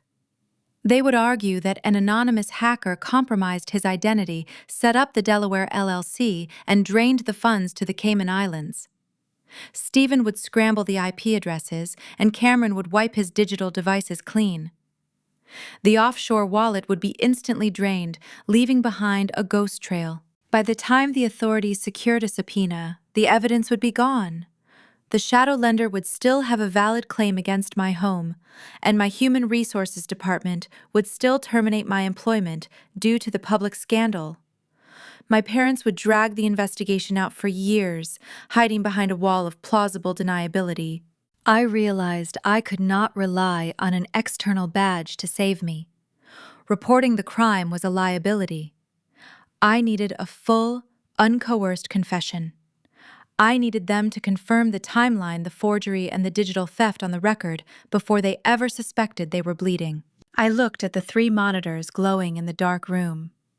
They had built a trap for me, utilizing a casket and a fake notary stamp. I had to build a far more sophisticated cage. I needed to isolate them from their legal shields and strip away their arrogance. I needed to lure them into a controlled environment where the only way out was through the truth. I began drafting a meticulous timeline, printing out every digital receipt and ledger transfer. I was going to construct a room they could not escape, but first, I had to watch them revel in their false victory. The bait I left with my cousin was about to draw them out of the shadows. It was Thursday morning. My phone vibrated against the nightstand, rattling the quiet stillness of my bedroom. Another digital alert. Ashley was relentless in her pursuit. She had transitioned her assault from corporate networking platforms to casual video sharing applications. I tapped the notification, opening the social media software. Ashley sat in the front seat of her luxury imported crossover sports utility vehicle. The lighting was carefully filtered to make her skin look pale and exhausted, highlighting the dark circles under her eyes. She was weeping. She was not just crying, but producing heavy, ragged sobs for the camera lens. She stared directly into her phone, delivering a rehearsed monologue about financial devastation. She claimed her small family was destitute. She told her thousands of followers that they were weeks away from losing their home, all because a wealthy, heartless relative backed out of a formal financial promise. She painted a vivid picture of Cameron working his fingers to the bone, trying to save his small business, while his own flesh and blood watched them drown in debt. It was a masterclass in digital manipulation, designed to farm maximum sympathy from strangers who thrived on internet drama. Ashley had always operated this way. Before she married my brother, she was a mid-level marketing assistant who spent her entire salary trying to mimic the lifestyle of wealthy Charlotte socialites. She married Cameron because my parents projected an illusion of infinite wealth, always picking up the dinner tabs and funding his constant entrepreneurial failures. When the brewery started failing, she doubled down on her online persona, projecting an aesthetic of effortless luxury that never matched their actual tax brackets. As she reached up to wipe a theatrical tear from her cheek, the camera angle shifted. Resting on the center console of her pristine vehicle was a brand new designer handbag. It was a recognizable French label, crafted from supple, cream-colored calfskin with signature gold hardware. I knew that specific bag well because one of the senior executives at my bank owned the exact same model. The retail price was $4,000 plus tax. There was a staggering, profound irony radiating from the screen. She was broadcasting a plea for sympathy, claiming impending homelessness, while casually flaunting a luxury item equivalent to a substantial mortgage payment. I knew exactly how she afforded it. She bought that purse using the stolen capital Cameron funneled through the Delaware Holding Company. They were spending my forged debt on frivolous luxury goods while actively trying to destroy my career. I turned off the video, unable to stomach another second of her performative grief. The visual of that expensive cream-colored leather sparked a new, urgent line of inquiry in my mind. If Ashley was actively burning through the cash on status symbols, I needed to know exactly how much of the original loan balance remained in the Cayman Islands' digital wallet. A forensic accountant never assumes the principal amount remains static. Money in the hands of reckless people burns rapidly. I carried my coffee into my home office and booted up my secure workstation. I pulled up the encrypted digital ledger I had archived the night before. Cryptocurrency operates on a public blockchain, meaning every transaction is permanently recorded and visible if you possess the correct alphanumeric wallet addresses. I navigated to the offshore exchange and queried Cameron's specific account sequence. The ledger populated across my monitor, revealing the transaction history from the past 3 weeks. Cameron had not kept the stolen funds in stable digital currency. True to his nature, he was always chasing a reckless shortcut. He had transferred the entire balance into a highly obscure, unregulated digital coin that was heavily promoted on fringe internet message boards. He thought he was a financial genius. He believed he could take the stolen commercial loan, invest it in a speculative digital asset, double the principal, and walk away incredibly wealthy, leaving me to handle the fallout. I opened a secondary window and pulled up the real-time market chart for that specific digital token. The graph displayed a sharp vertical spike occurring mere days after Cameron executed his purchase. Then the line plummeted straight down into the floor. It was a textbook rug pull. The anonymous creators of the token had artificially inflated the price, generated a wave of hype, and then liquidated their entire holdings, emptying the liquidity pool in a matter of seconds. The value of the asset dropped to fractions of a penny overnight. I stared at the flat line on my screen, the realization hitting me with the force of a physical blow. The money was gone. All of it. Cameron did not just steal $130,000 to hoard it in a secret offshore account. He gambled every single stolen cent on a worthless internet token and watched it evaporate into the digital ether. He had executed a flawless, fraudulent extraction, only to light the cash on fire. Suddenly, the tactical maneuvers executed by Stephen and Patricia shifted into a terrifying new context. Yesterday, I believed their attempt to hijack Grandma Millie's cabin was driven by sheer entitlement and unyielding greed. I thought they simply wanted to protect Cameron's secret offshore nest egg while forcing me to shoulder the legal burden. But the flat line on my monitor painted a far more desperate picture. My parents were not acting out of greed. They were operating out of pure, unadulterated panic. Stephen and Patricia knew the money was vaporized. The shadow lender in Nevada did not care about failed digital investments or crypto market crashes. That commercial institution wanted their capital returned with high interest, and they possessed a forged, notarized contract giving them the legal authority to seize assets. If my parents could not force me to sign a home equity line of credit or surrender the mountain cabin to cover the debt, the shadow lender would eventually turn their sights onto the original business owners. Stephen had co-signed the initial brewery lease. If the debt was not settled quickly, the financial contagion would spread, destroying my parents' retirement accounts and their pristine country club lifestyle. They needed my spotless credit to absorb the impact of the crash. They needed the mountain cabin to liquidate because they had zero cash reserves left to save their golden child. The fake dementia claims the forged signature, the viral smear campaigns, they were all desperate, flailing attempts from drowning people trying to pull me under the water to save themselves. They were entirely out of options. The silence in my office was broken by the sharp chime of my cell phone. A text message banner flashed across the lock screen. The sender was my father. I picked up the device and opened the text thread. Stephen kept his message brief and transactional, stripped of any parental warmth. "Family meeting this Sunday at the cabin," he wrote. "We can make all of this go away if you sign the home equity paperwork. This is your last chance." I read the words, feeling a calm, steady resolve settle deep into my bones. He believed I was broken. He thought the relentless pressure from my employer, the public humiliation from Ashley's videos, and the betrayal from my cousin had finally eroded my defenses. He assumed I was driving up to those majestic Blue Ridge Mountains to surrender my sanctuary and assume a debt that no longer existed in reality. He was wrong. He was inviting an auditor to a crime scene, believing he held all the cards. I typed my response, tapping the glass screen with deliberate, chilling precision. "I will be there." The mechanical whir of my home office printer broke the Sunday morning silence.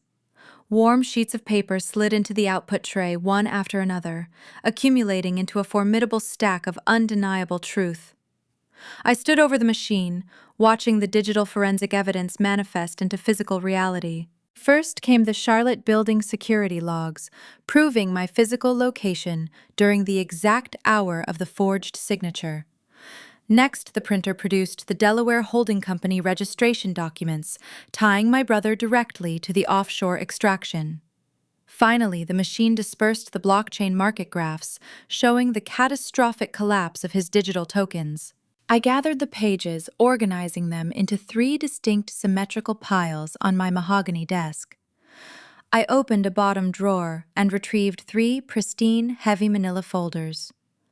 They were the exact same tan shade and firm cardstock weight as the dossier my father had dropped onto my grandmother's casket. I aligned the edges of the papers, tapping them against the wood surface until they formed perfect, uniform blocks. I slid the documents inside the folders and closed the covers. The tactile sensation of the thick cardstock beneath my fingertips triggered a profound internal reckoning. For 32 years, I had operated under a heavy, suffocating label. I was the responsible one. Growing up, I believed that title was a badge of honor, a quiet acknowledgement of my competence and reliability. Whenever Stephen and Patricia needed a problem solved, a bill covered, or a crisis averted, they turned to me. I thought my utility earned me their affection. Staring at the 3 dossiers, I finally understood the devastating reality of that label. Being the responsible one was never a compliment. It was a utility designation. It was a leash designed to keep me tethered to their endless cycle of dysfunction. My parents viewed me as a beast of burden, a designated shock absorber meant to cushion Cameron from the harsh consequences of his own reckless choices. A sharp, hollow grief settled in my chest. It was not sorrow for the impending confrontation, but a deep mourning for the parents I never actually had. I grieved the realization that I was never a cherished daughter in their eyes. I was merely an insurance policy. They spent my entire life cultivating my sense of duty, not because they valued my strength, but because they intended to harvest it. I reached into a small velvet jewelry box sitting near my monitor. Inside rested a single string of luminescent pearls connected by a delicate gold clasp. It was Grandma Millie's bracelet, a matching piece to the necklace she wore in her casket. I wrapped the cool, smooth beads around my right wrist and secured the latch. The pearls settled against my pulse point, serving as a physical anchor. Millie was the only person who saw me as a human being rather than a financial resource. She left me that mountain cabin to ensure I always had a sanctuary. I was not going to let them violate her legacy to fund their toxic panic. I placed the 3 manila folders into my leather briefcase, snapped the brass locks shut, and walked out the door. The drive from Charlotte to the western highlands of North Carolina offers a stark geographical transition. Leaving the city, the towering glass-banking skyscrapers fade into the rolling forested hills of the Piedmont region. As the highway stretches further west, the elevation climbs steadily, forcing the engine to work harder as the terrain grows rugged and wild. I drove in silence, keeping the radio off. The urban sprawl gave way to the ancient, majestic peaks of the Blue Ridge Mountains. The air outside my windows shifted, dropping in temperature and losing the heavy humidity of the lowlands. The dense pine canopies cast long, cooling shadows across the winding asphalt. This geographical elevation mirrored my tactical strategy. My parents thrived in the curated, manicured environment of their suburban country club. They relied on social pressure, neighborhood gossip, and the pristine illusion of upper-class respectability to enforce their will. By agreeing to meet them at the cabin, I had stripped away their home court advantage. I lured them out of their comfortable ecosystem and forced them onto my literal and moral high ground. The cabin represented uncorrupted truth. Up here in the thin mountain air, there were no neighbors to perform for, and no socialites to impress. There was only the raw, unforgiving reality of the choices they had made.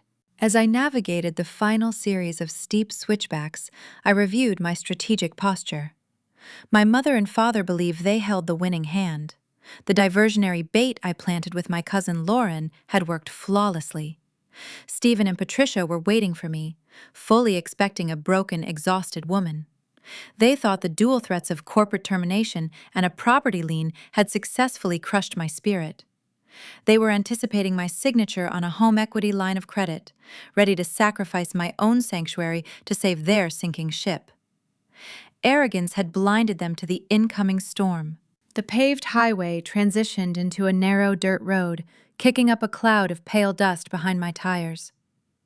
The familiar scent of crushed pine needles and damp earth filtered through the ventilation system, triggering a wave of childhood memories. I remembered sitting on the wooden porch, splitting firewood, and learning how to read the changing weather patterns rolling over the jagged ridges. Millie had taught me how to stand firm in the face of a gale. The tree line broke, revealing the clearing where the cabin sat, perched, overlooking a sweeping valley. The structure was beautifully rustic, built from dark weathered timber, with a wide wraparound deck. It stood as a silent, stoic sentinel against the sprawling blue horizon. I eased my foot off the accelerator, letting the car roll slowly toward the gravel driveway. The crunching sound of the tires echoed through the quiet mountain air. I scanned the perimeter, mapping the battlefield. The driveway was crowded, indicating they had all arrived early to coordinate their final offensive. I recognized my father's luxury silver sedan parked near the porch steps. Beside it sat Cameron's polished, oversized pickup truck, a vehicle he could never truly afford. Then, my eyes locked onto a third vehicle parked near the edge of the tree line. It was a white, mid-sized domestic car. The rear bumper was plastered with a faded magnetic decal advertising a local Hendersonville real estate brokerage. The breath caught in my throat, pausing for a fraction of a second before a cold, calculated calm washed over my entire body. The white car belonged to Vince. Stephen and Patricia did not just bring my brother and my sister-in-law to apply emotional pressure. They brought their own state-licensed weapon. They imported the corrupt notary public all the way up the mountain. They were so fiercely confident in my impending surrender that they brought the man who forged the original documents to instantly legalize the home equity paperwork the moment I caved. They intended to execute the theft, lock it behind a fresh notary stamp, and finalize my financial ruin before the sun went down. I shifted my car into park and turned off the ignition. I unbuckled my seatbelt, resting my hand on the handle of my leather briefcase. I looked at the three vehicles, then at the closed wooden front door of the cabin. They brought a corrupt official to force my hand, believing they controlled the board. They had no idea. They had just willingly locked themselves inside a cage of their own making. Stepping out of my sedan, the crisp mountain air filled my lungs, offering a stark contrast to the stifling humidity of the lowlands. The afternoon sun filtered through the dense canopy of ancient pine trees, casting long, fractured shadows across the gravel driveway. I stood beside my car for a brief moment, listening to the wind rustle through the high branches. This was Grandma Millie's sanctuary. It was a place built on quiet strength and honest labor.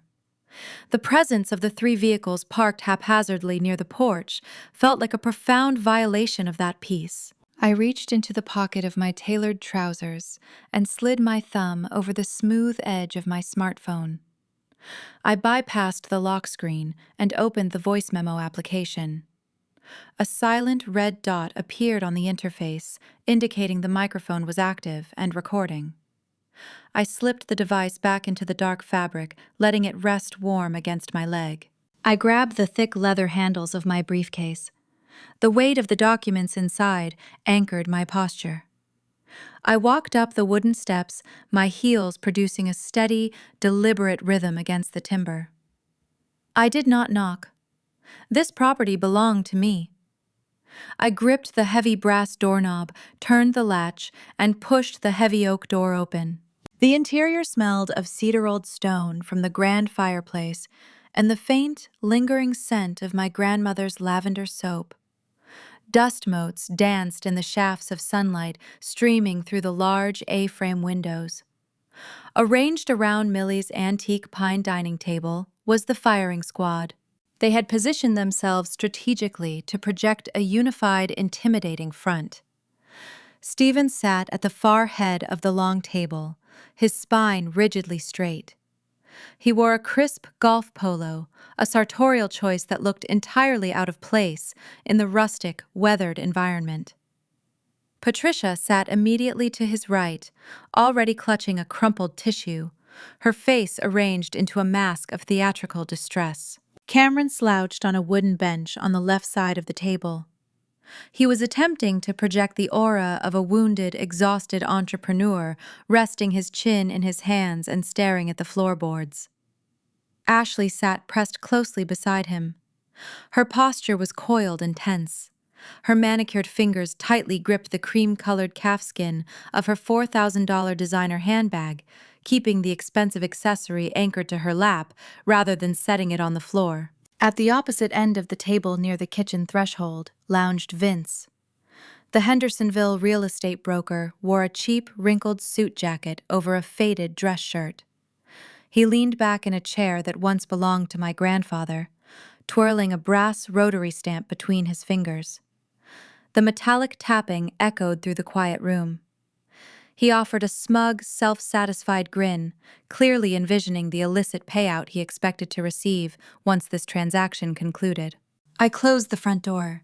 The deadbolt clicked shut, sealing us inside. I remained standing at the empty end of the pine surface, placing my briefcase on the floor by my feet. I kept my posture erect, my facial expression stripped of any emotional variance. 9 years of interrogating financial criminals had taught me the power of total stillness. Patricia initiated the assault. Her voice trembled, weaponizing a maternal fragility she had perfected over decades of country club social warfare. "Terry, please," my mother pleaded, dabbing at her dry eyes with the tissue. "Let us stop this madness. We are tearing this family apart over money. Your brother is drowning. I have not slept in days worrying about his future. You can fix this. You have the means to end this nightmare right now." Stephen took over smoothly, playing the role of the pragmatic, reasonable patriarch. He slid a thick stack of stapled documents across the polished wood. The papers glided over the grain, coming to a halt a few inches from my hands. "It is a home equity line of credit," Stephen stated, his tone clipped and strictly businesslike. "Drawn against the current appraised value of this cabin. You sign the bottom line, the bank clears the funds, and Cameron's debt is satisfied. The shadow lender backs off. Everyone walks away whole." I looked down at the contract, then raised my eyes to meet my father's gaze. And the caveat petition, the legal filing claiming Grandma Millie suffered from advanced dementia. Stephen waved his hand, dismissing the horrific legal threat as if it were a minor scheduling conflict. Sign the equity line and I will call the litigator today. We will withdraw the petition immediately. The medical evaluation goes into the shredder. You keep the cabin, Terry. We just need to leverage your equity to save your brother. Extortion. Plain, calculated extortion, spoken out loud on the record. I felt the recording device warm against my thigh. I needed them to dig the hole deeper. I needed every single lie articulated with perfect, undeniable clarity.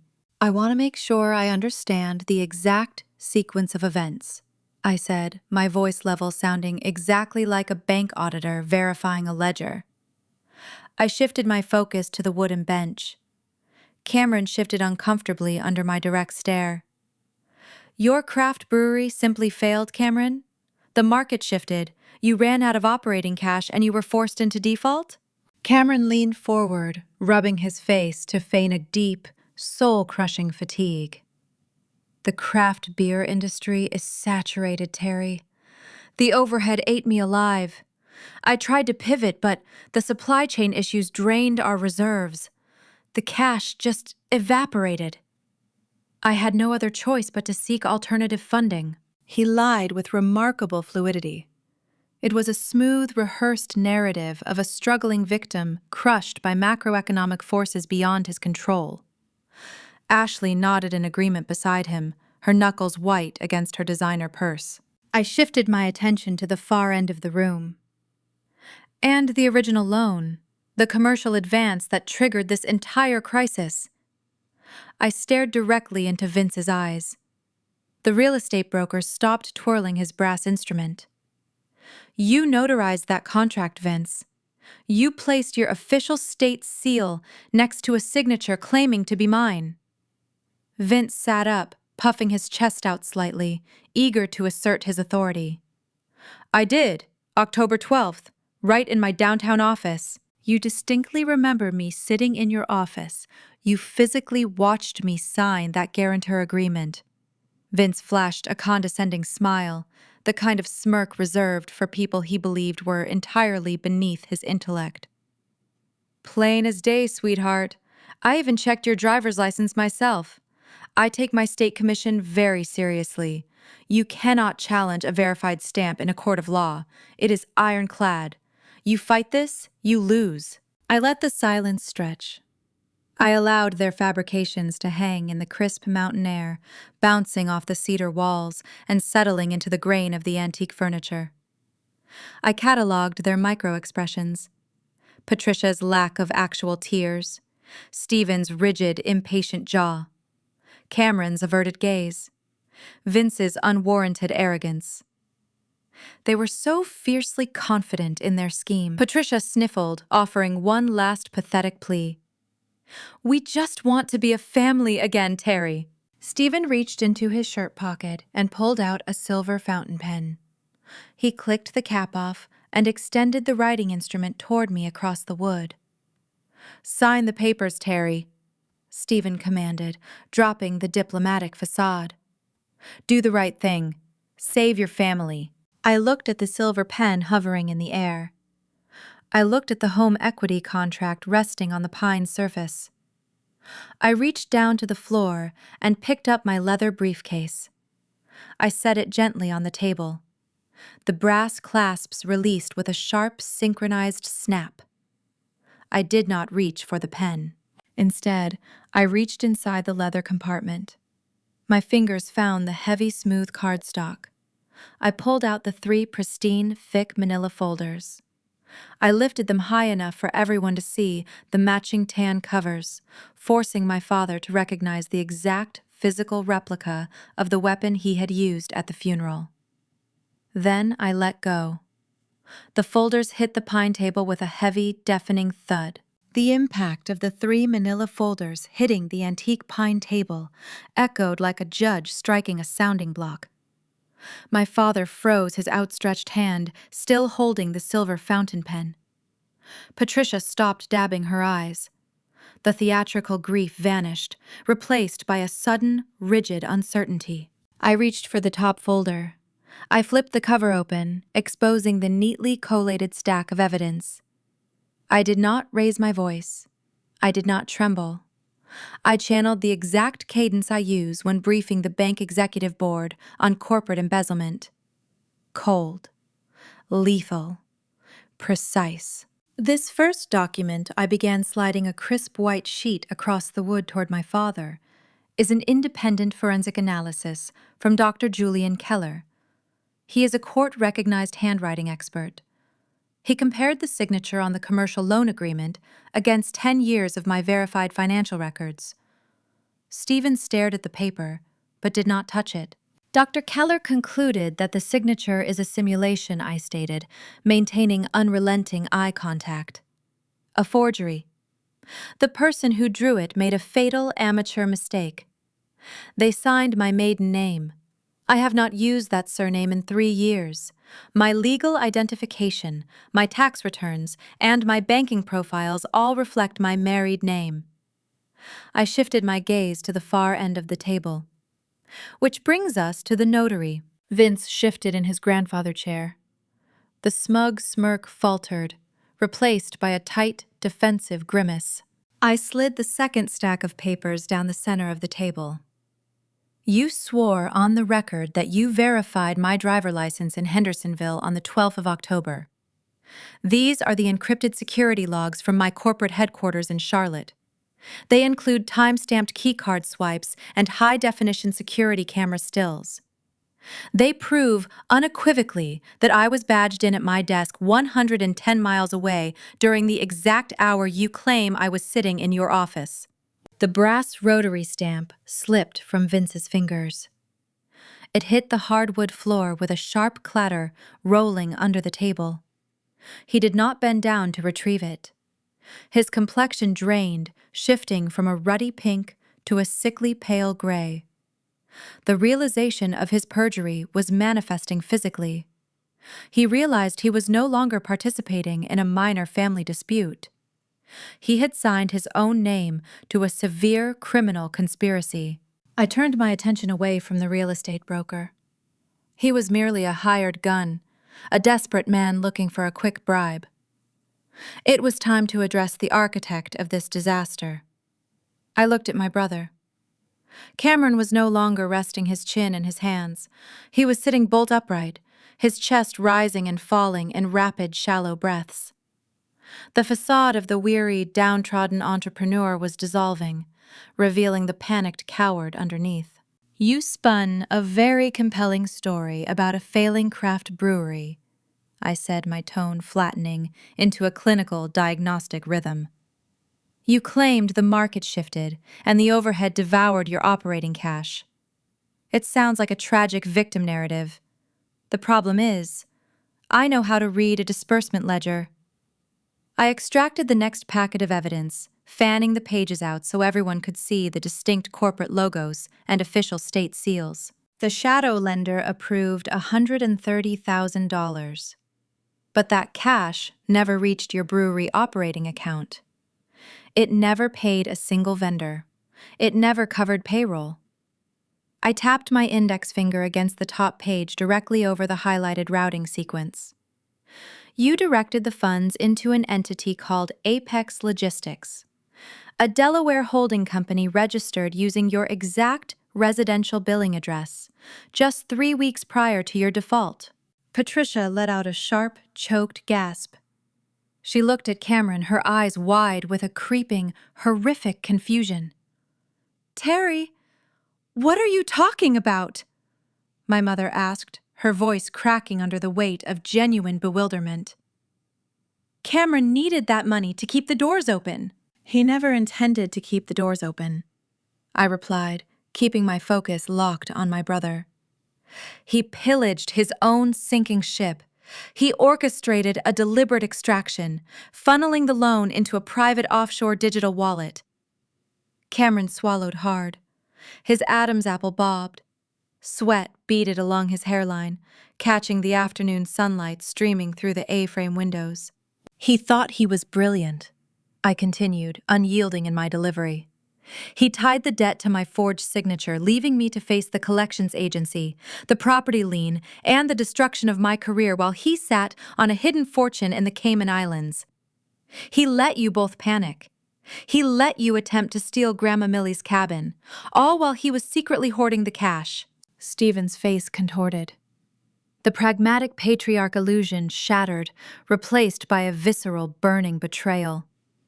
He turned toward his son, his knuckles turning white as he gripped the edge of the pine table. "Cameron, is this true? Tell me she is fabricating this!" Stephen demanded, his voice thick with a sudden, suffocating dread. Cameron opened his mouth, but no sound emerged.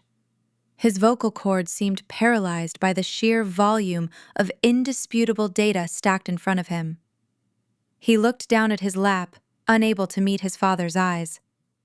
"Oh, the story gets better," I said, slicing through the tense silence.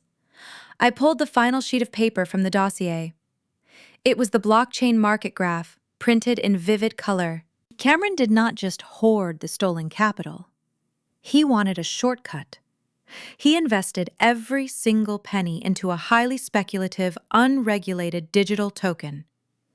I slid the chart across the table. The jagged red lines spiked upward, then plunged vertically into oblivion.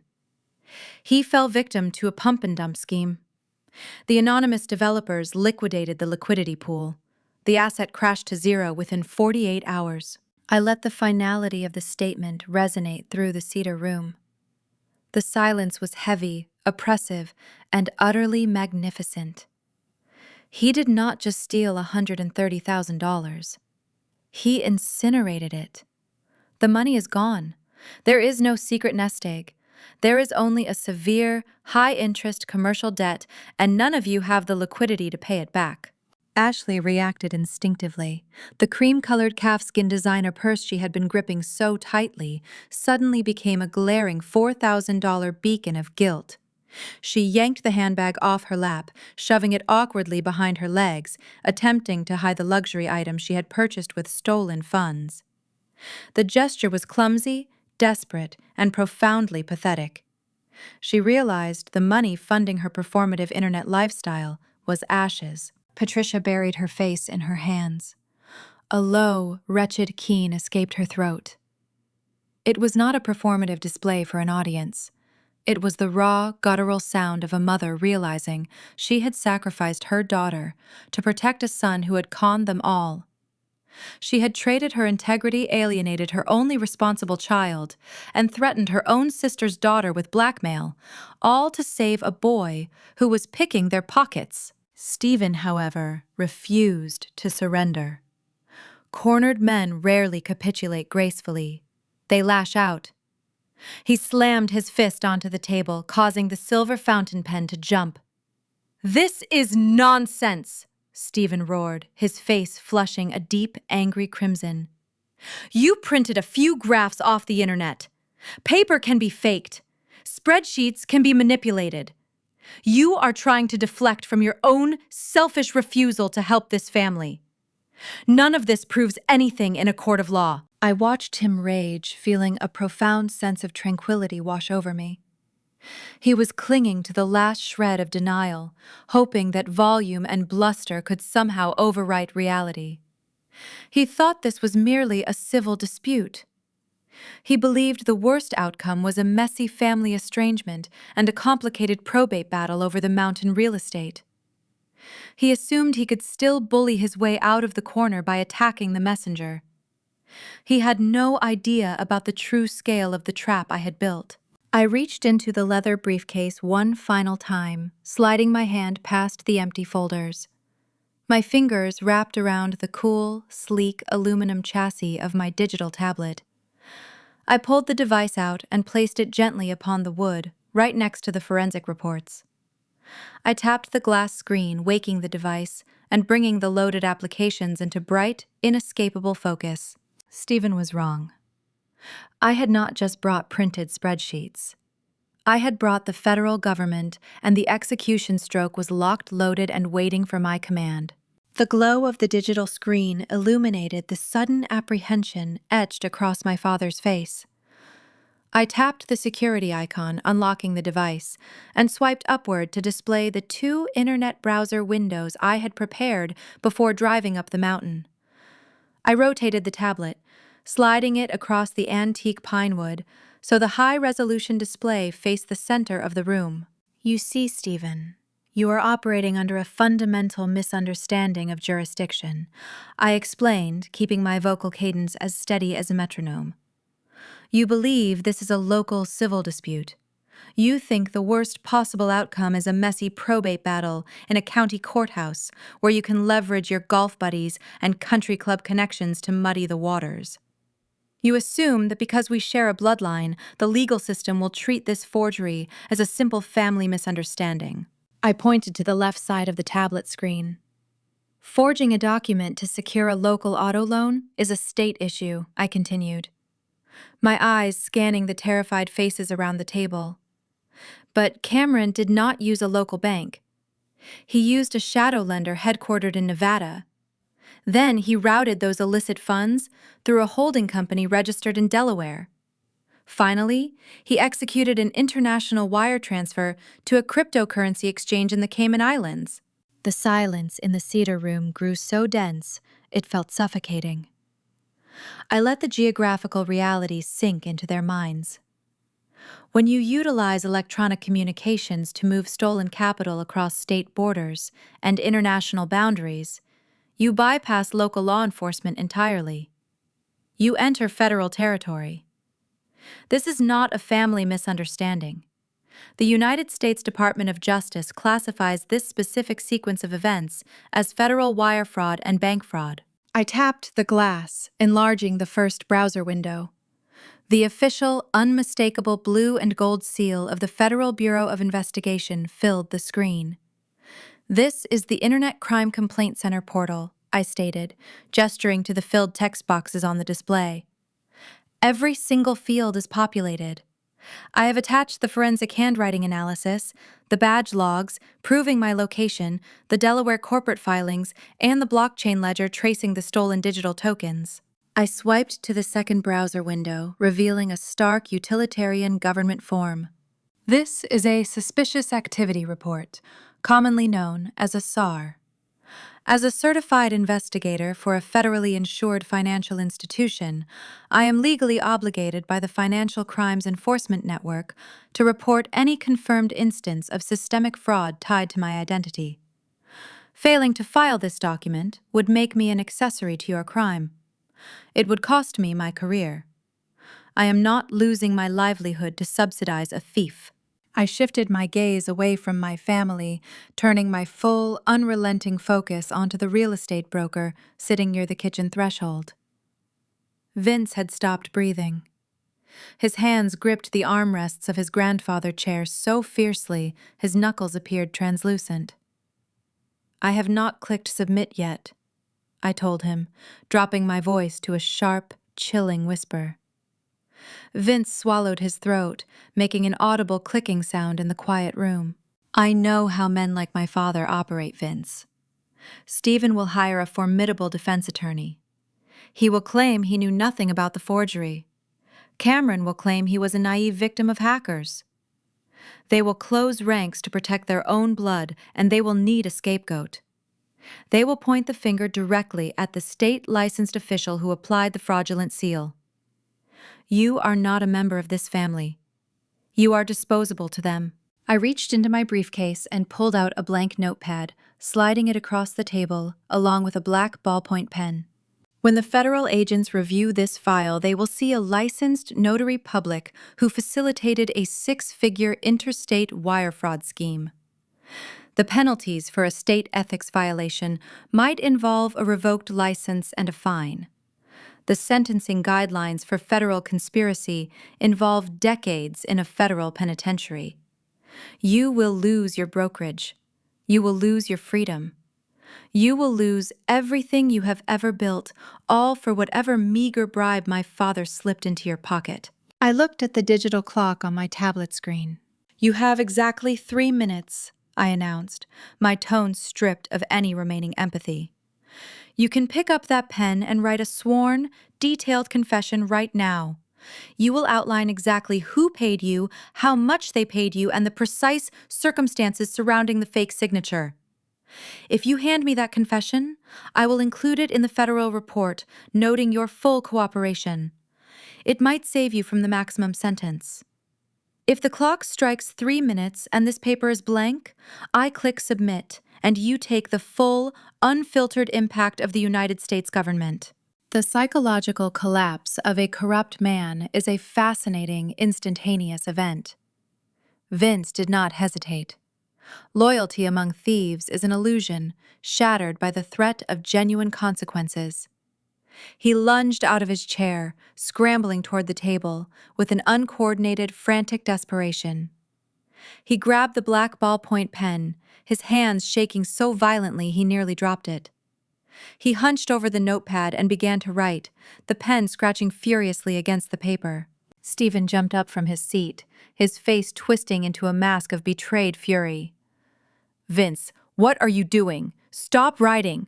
Do not give her a single word!" Vince did not look up. He kept scribbling, his breath coming in ragged, panicked gasps. "You promised me this was clean, Stephen. You told me it was just a technicality to help the kid out. You gave me $5,000 in cash behind the clubhouse. I am not going to a federal prison for your idiot son." The verbal confirmation of the bribe hung in the air, captured perfectly by the recording device hidden in my pocket. The conspiracy was unspooling the loose threads, rapidly unraveling their entire defense. Cameron broke next. The facade of the golden child, the perpetual victim of unfortunate circumstances, dissolved entirely. He folded inward, bringing his knees up to his chest on the wooden bench, and began to weep. It was not a quiet, dignified sorrow. It was a loud, ugly, hyperventilating sob. The realization that his father could not buy his way out of a federal indictment crashed over him. The safety net he had relied upon for 29 years had just been incinerated. Ashley stared at her husband in overt disgust.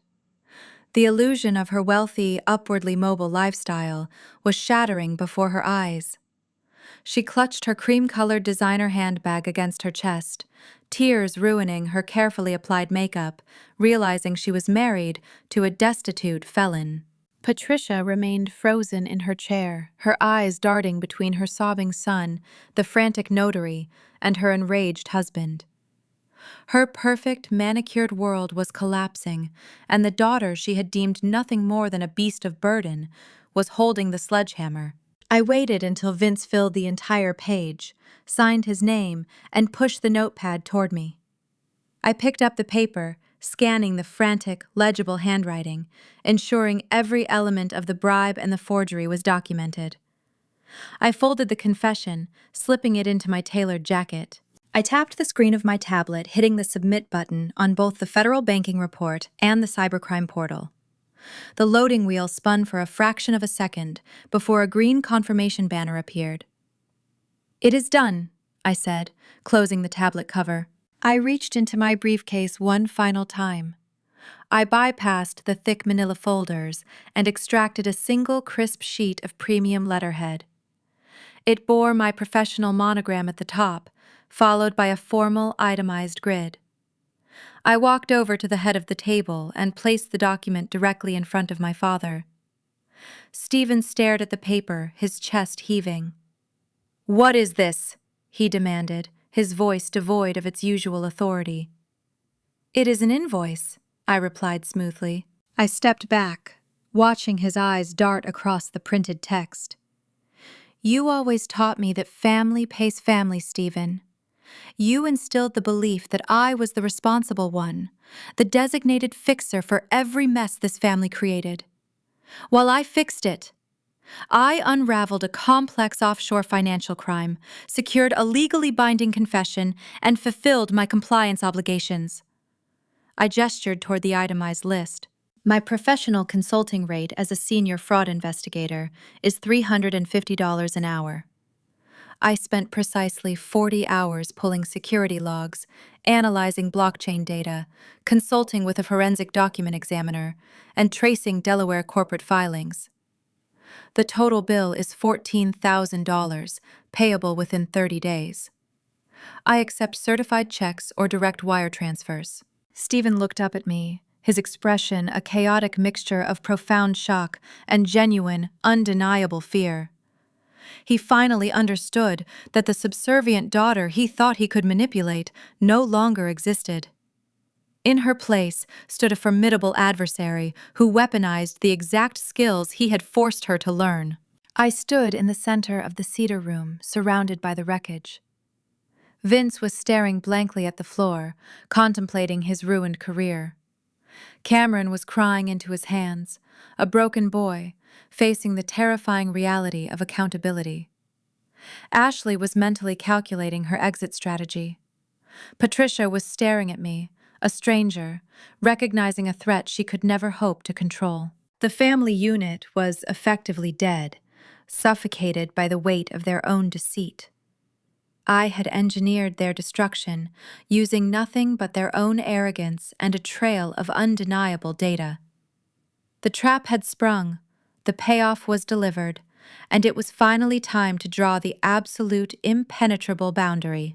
The silence following my declaration hung heavy inside the cedar walls, pressing down on the occupants of the room with an almost physical weight.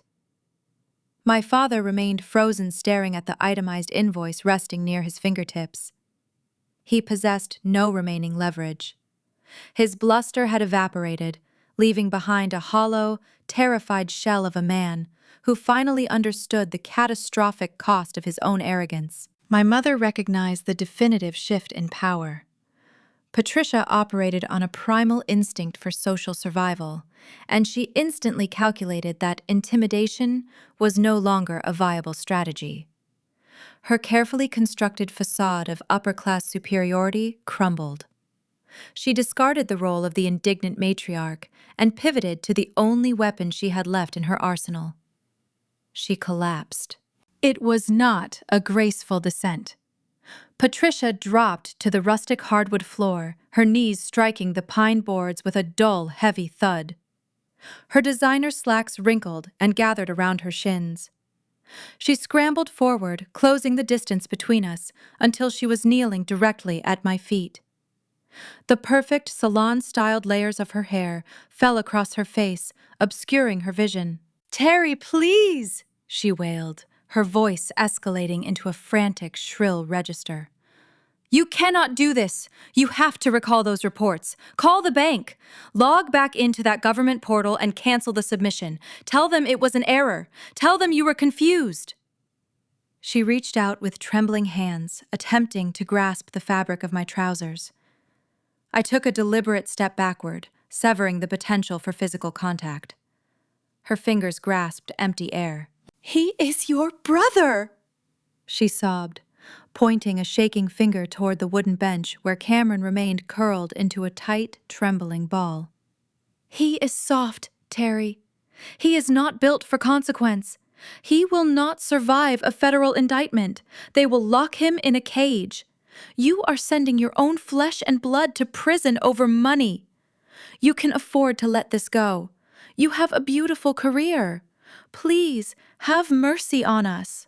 I looked down at the woman kneeling on the floorboards.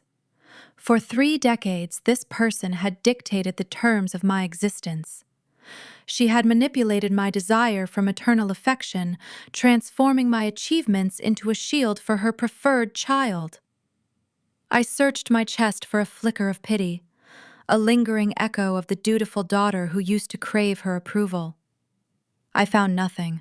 The cavity where my familial guilt used to reside was barren, replaced by a cold, brilliant clarity. The only sensation I registered was the gentle pressure of the jewelry encircling my right wrist. I reached over with my left hand and traced the smooth, cool surface of Grandma Millie's pearl bracelet.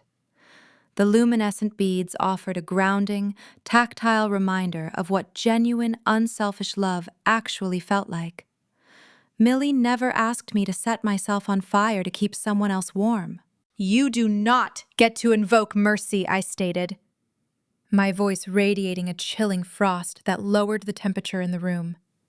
Patricia gasped, staring up at me with wide, bloodshot eyes.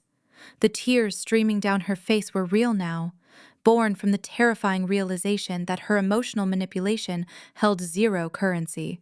"You spent 4 days building a case against me while Grandma was in a casket," I said, delivering the words with the lethal precision of a falling blade. "You stood in a funeral parlor, smelling of lilies and floor wax, pretending to mourn your own mother. Meanwhile, you were quietly coordinating a coordinated financial ambush. You plotted to weaponize my grief. You conspired with a corrupt real estate broker to ruin my spotless career and steal the only sanctuary Millie left me."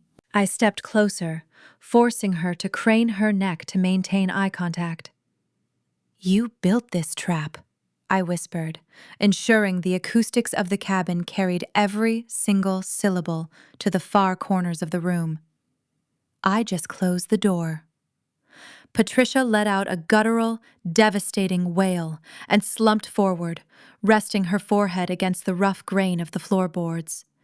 She wept uncontrollably, the sound echoing off the high vaulted ceilings.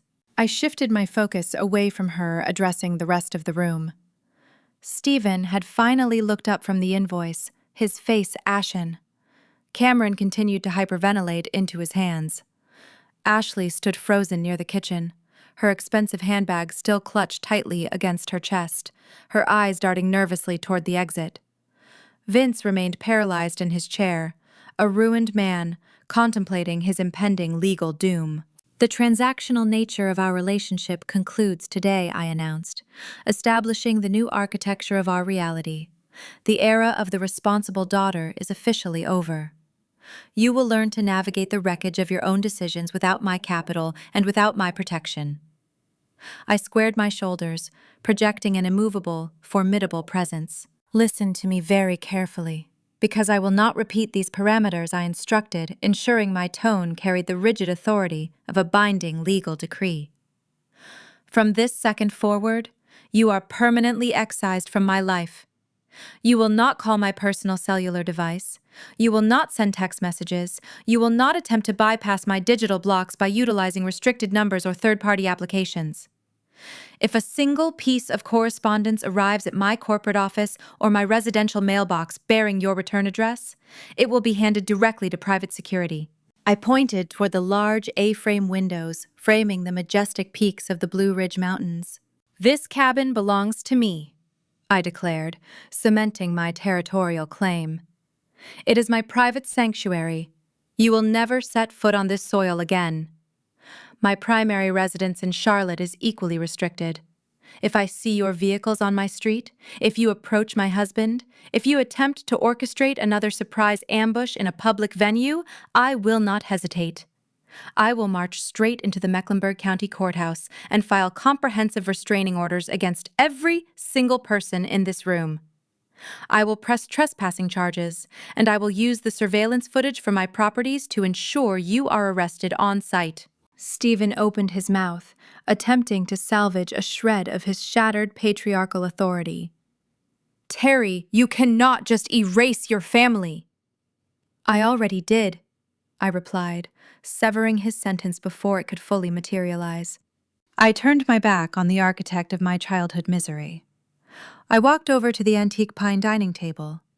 The 3 thick manila folders rested exactly where I had dropped them, forming a neat, symmetrical row against the weathered wood grain.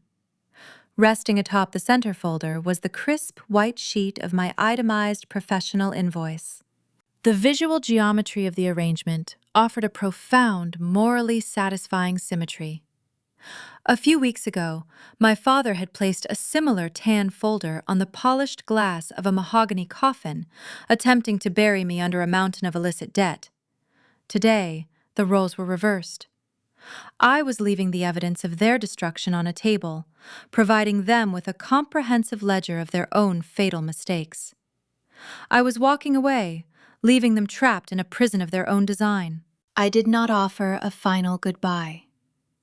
I did not look back at the sobbing woman on the floor, the ruined golden child on the bench, or the terrified accomplices cowering in the corners. They were no longer my burden to carry. I grasped the heavy brass doorknob, turned the latch, and pulled the heavy oak door open. Stepping out onto the wooden porch, I felt the crisp mountain breeze wash over my face. The scent of crushed pine needles and damp earth filled my lungs, flushing out the stagnant, toxic air of the cabin interior. I pulled the door shut behind me. The deadbolt clicked into place with a sharp, metallic finality, echoing across the quiet valley. I walked down the wooden steps, the rhythmic sound of my heels striking the timber signaling my departure. I moved toward my parked vehicle, feeling a profound, exhilarating lightness taking root in my chest. The suffocating gravity of their expectations had vanished. I was in total, unyielding control of my own destiny. 90 days passed since I walked out of that cedar living room and drove down the mountain. 90 days of unbroken silence. The transition from constant crisis management to profound tranquility required a significant psychological adjustment. My nervous system was so accustomed to bracing for the next manufactured disaster that the sudden absence of conflict felt alien. It took weeks for the residual adrenaline to flush out of my bloodstream. It is a crisp Tuesday morning in early November. I am sitting on the wraparound wooden porch of Grandma Millie's cabin. The Blue Ridge peaks are painted in vibrant shades of burnt orange, deep gold, and striking crimson reflecting the turning autumn leaves. A thick layer of white mist clings to the valley floor, slowly burning off as the sun rises higher into the pale blue sky. I hold a ceramic mug filled with dark roast coffee, letting the thick clay warm my palms. The mountain air is sharp and clean, carrying the rustic scent of wood smoke from a neighboring chimney miles down the ridge. The wooden screen door creaks open behind me. Brian steps out onto the deck, holding his own steaming mug. He wears a faded flannel shirt and weathered denim jeans, looking entirely at ease in this rugged, high-altitude environment.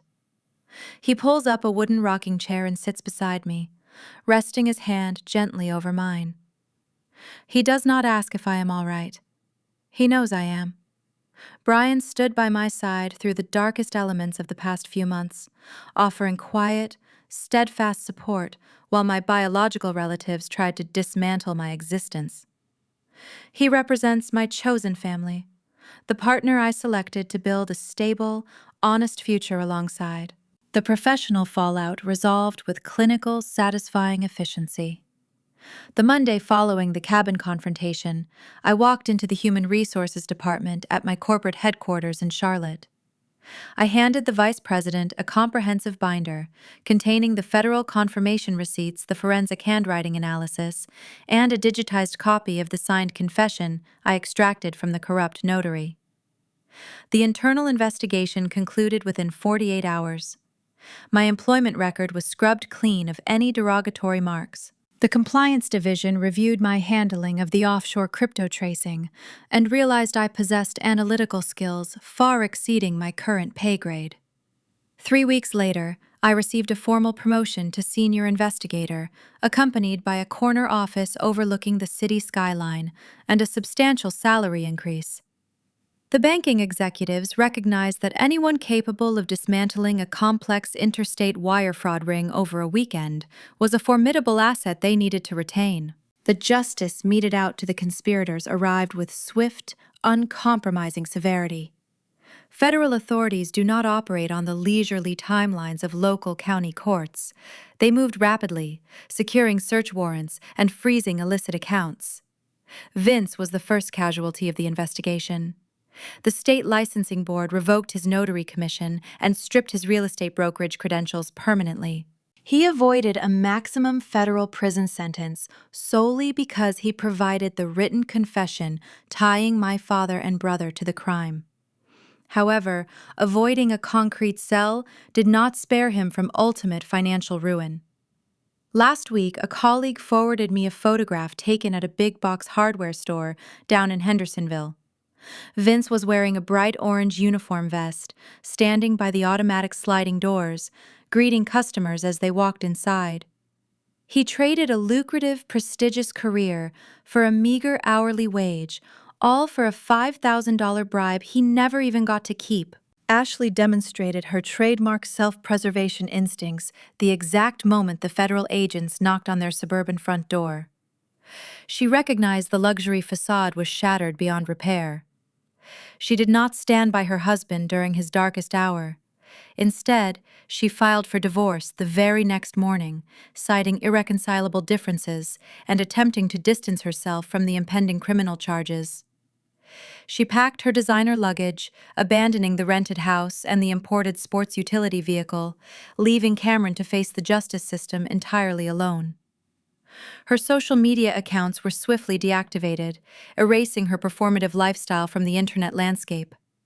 She faded into obscurity, stripped of the wealth she felt she deserved. Cameron's reality morphed into a waking nightmare. The Department of Justice formally indicted him on multiple counts of wire fraud, bank fraud, and interstate financial crimes. The authorities seized his remaining assets, including his personal checking accounts and whatever liquid capital he possessed. He is currently awaiting trial, restricted by a heavy federal tracking monitor secured around his ankle. He faces a mandatory minimum sentence that guarantees he will spend the next several years in a federal penitentiary wearing a jumpsuit instead of a tailored suit. The Golden Boy facade melted away, revealing a terrified felon who finally ran out of second chances.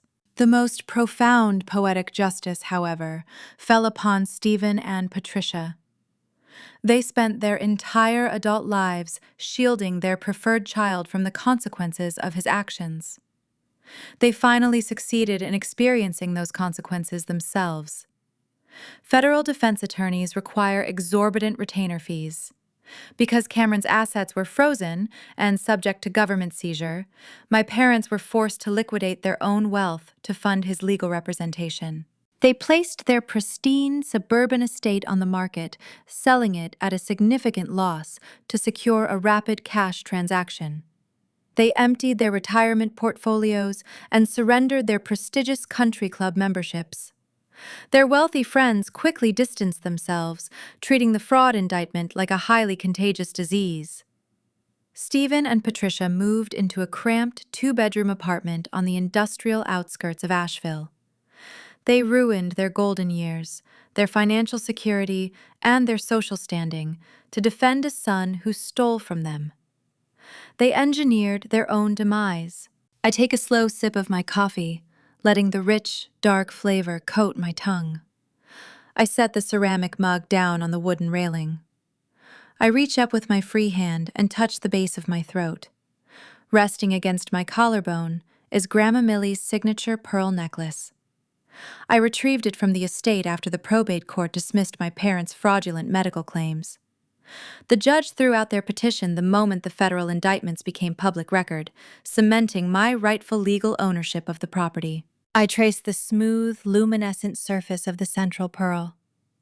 The string sits perfectly straight against my skin, aligned and balanced. There is no crookedness, there is no disarray. It mirrors the restored order of my own existence. The pearls feel cool and reassuring, a physical manifestation of a promise kept.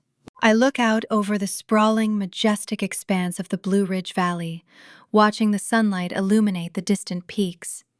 For 3 decades, I believed family meant unyielding obligation.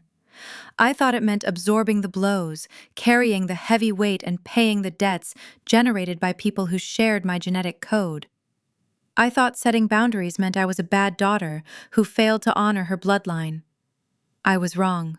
True family does not corner you in a funeral parlor and hand you a fraudulent invoice while you are mourning the dead. True family does not weaponize your grief. True family does not view your hard-earned stability as a resource to be harvested. True family protects you. They stand by your side on a wooden porch drinking coffee and watching the morning mist clear. I breathe in the crisp mountain air, filling my lungs with the cold, pure oxygen. I survived the fire they tried to set. I walked through the smoke, and I emerged on the other side, holding the keys to my own sanctuary. I am no longer the responsible one assigned to fix their broken lives. I am simply Terry. I am safe. I am free. And for the first time in 32 years, I am living a life that is truly worth protecting. There is a uniquely American mythology woven into the fabric of our traditional family structures. A belief that blood invariably equates to unconditional love, and that the dining room table is a place of perpetual sanctuary. We are raised on the cultural promise that our parents are our ultimate protectors, the steadfast guardians of our physical and emotional well-being. But what happens when the sanctuary becomes a snare? What happens when the people who are supposed to shield you from the world decide instead to offer you up as a sacrifice to save themselves? Terry's story, a harrowing descent into familial betrayal and ultimate emancipation, strips away the glossy veneer of the nuclear family to reveal a profound and uncomfortable truth about parenting responsibility and the generational trauma we pass down under the guise of love. At its core, this narrative is a cautionary tale about the devastating consequences of unbalanced parenting within the traditional American household. In so many homes, a quiet, insidious dynamic takes root behind closed doors. The simultaneous creation of the golden child and the responsible one. Parents driven by a misguided sense of protection or their own unresolved anxieties often single out one child who requires constant saving. They shield this child, the Cameron of the story, from the natural necessary consequences of their actions, funding their repeated failures and manufacturing endless excuses for their shortcomings. They call this unwavering support, they call it love. But hovering just outside the spotlight is the other child, the Terry of the family. This is the child who achieves, who plays by the rules, who quietly works 60-hour weeks to build a stable, independent life. Instead of celebrating this self-sufficient child, toxic parenting structures view their stability as a communal resource waiting to be harvested. The child's competence is never rewarded with genuine affection. It is merely penalized with higher expectations. They are handed the bill for the messes they did not make, expected to sacrifice their own future on the altar of family loyalty. True parenting, the kind that fosters healthy, resilient, and independent adults, must be anchored in uncompromising honesty, inherent fairness, and deep emotional awareness. When parents choose to prioritize one child's comfort over another child's fundamental survival, they fracture the very foundation of trust that a family requires to function. In Terry's story, when her parents forged a legal document to bail out their failing son, they did not just commit a cold financial crime. They committed a profound emotional betrayal. They demonstrated a catastrophic lack of emotional awareness, failing completely to see Terry as an autonomous human being with her own inherent right to a safe, unburdened life. When we raise children, our primary long-term objective should never be to artificially manufacture their success or endlessly shield them from the sharp sting of failure. It must be to equip them with the internal resilience necessary to navigate their own inevitable storms. By refusing to let the golden child fall, parents rob him of the crucial opportunity to ever truly learn how to stand up. And by attempting to force the responsible child to carry that unbearable weight, they reveal a dark, unspoken reality. They loved the conceptual idea of a unified family far more than they actually loved the daughter standing right in front of them. Family pays family. It is a phrase routinely weaponized in living rooms across kitchen islands and even over caskets in communities across the country. We are culturally conditioned to believe that setting firm boundaries with our parents is an act of supreme, unforgivable selfishness. American culture frequently romanticizes the concept of self-sacrifice, vehemently insisting that we owe a permanent, unpayable debt to the people who brought us into the world. But this narrative forces us to hold up a harsh, unforgiving mirror to that exact sentiment. Is it truly selfish to refuse to set yourself on fire, just to keep someone else warm? The ultimate tragedy of being the responsible one is the soul-crushing realization that your utility has been entirely mistaken for your identity. Your worth has been calculated by what you can provide, rather than who you inherently are. Terry's ultimate triumph was not just unraveling a complex multi-state web of wire fraud. It was unraveling 32 years of intense psychological conditioning. She had to bravely mourn the supportive parents she desperately deserved in order to survive the exploitative parents she was actually given. We tell these specific stories because they resonate so deeply in the quiet, hidden corners of our own lives. We share these narratives to shine a piercing light on the shadows cast by toxic family dynamics, to remind ourselves that we are not alone in our exhausting struggles to draw healthy boundaries and demand basic respect. If Terry's harrowing journey echoes the silent, invisible battles you have fought at your own dining room tables, if her desperate fight for autonomy resonates with the heavy, unearned crown of responsibility you have been forced to wear since childhood, I invite you to join our growing community. Please subscribe, like, and follow Zara Told Stories. Here we unpack the messy, beautiful, and sometimes painfully difficult realities of human relationships. We share the stories that empower us to reclaim our own stolen narratives, hoping that by giving a voice to these shared experiences, we might help someone else find the courage to finally look at an unfair burden and say, "Not mine." As we reflect on the smoldering ruins of Terry's biological family and the serene, untouchable peace of her mountain cabin, we are left grappling with a provocative shift in our own perspective. Conventional wisdom dictates that family is an unbreakable bond, a permanent, sacred tether forged in the very marrow of our bones. We are told from a young age that forgiveness is always mandatory, that blood is invariably thicker than water, and that walking away from the people who raised you is the ultimate failure of the human heart. But I offer you a different truth today, one forged in the quiet, devastating aftermath of a broken dining room table. The most profound act of self-love is often an act of walking away. Absolute obligation is not a synonym for love, and shared DNA does not grant anyone a lifetime, unconditional access pass to your hard-earned peace.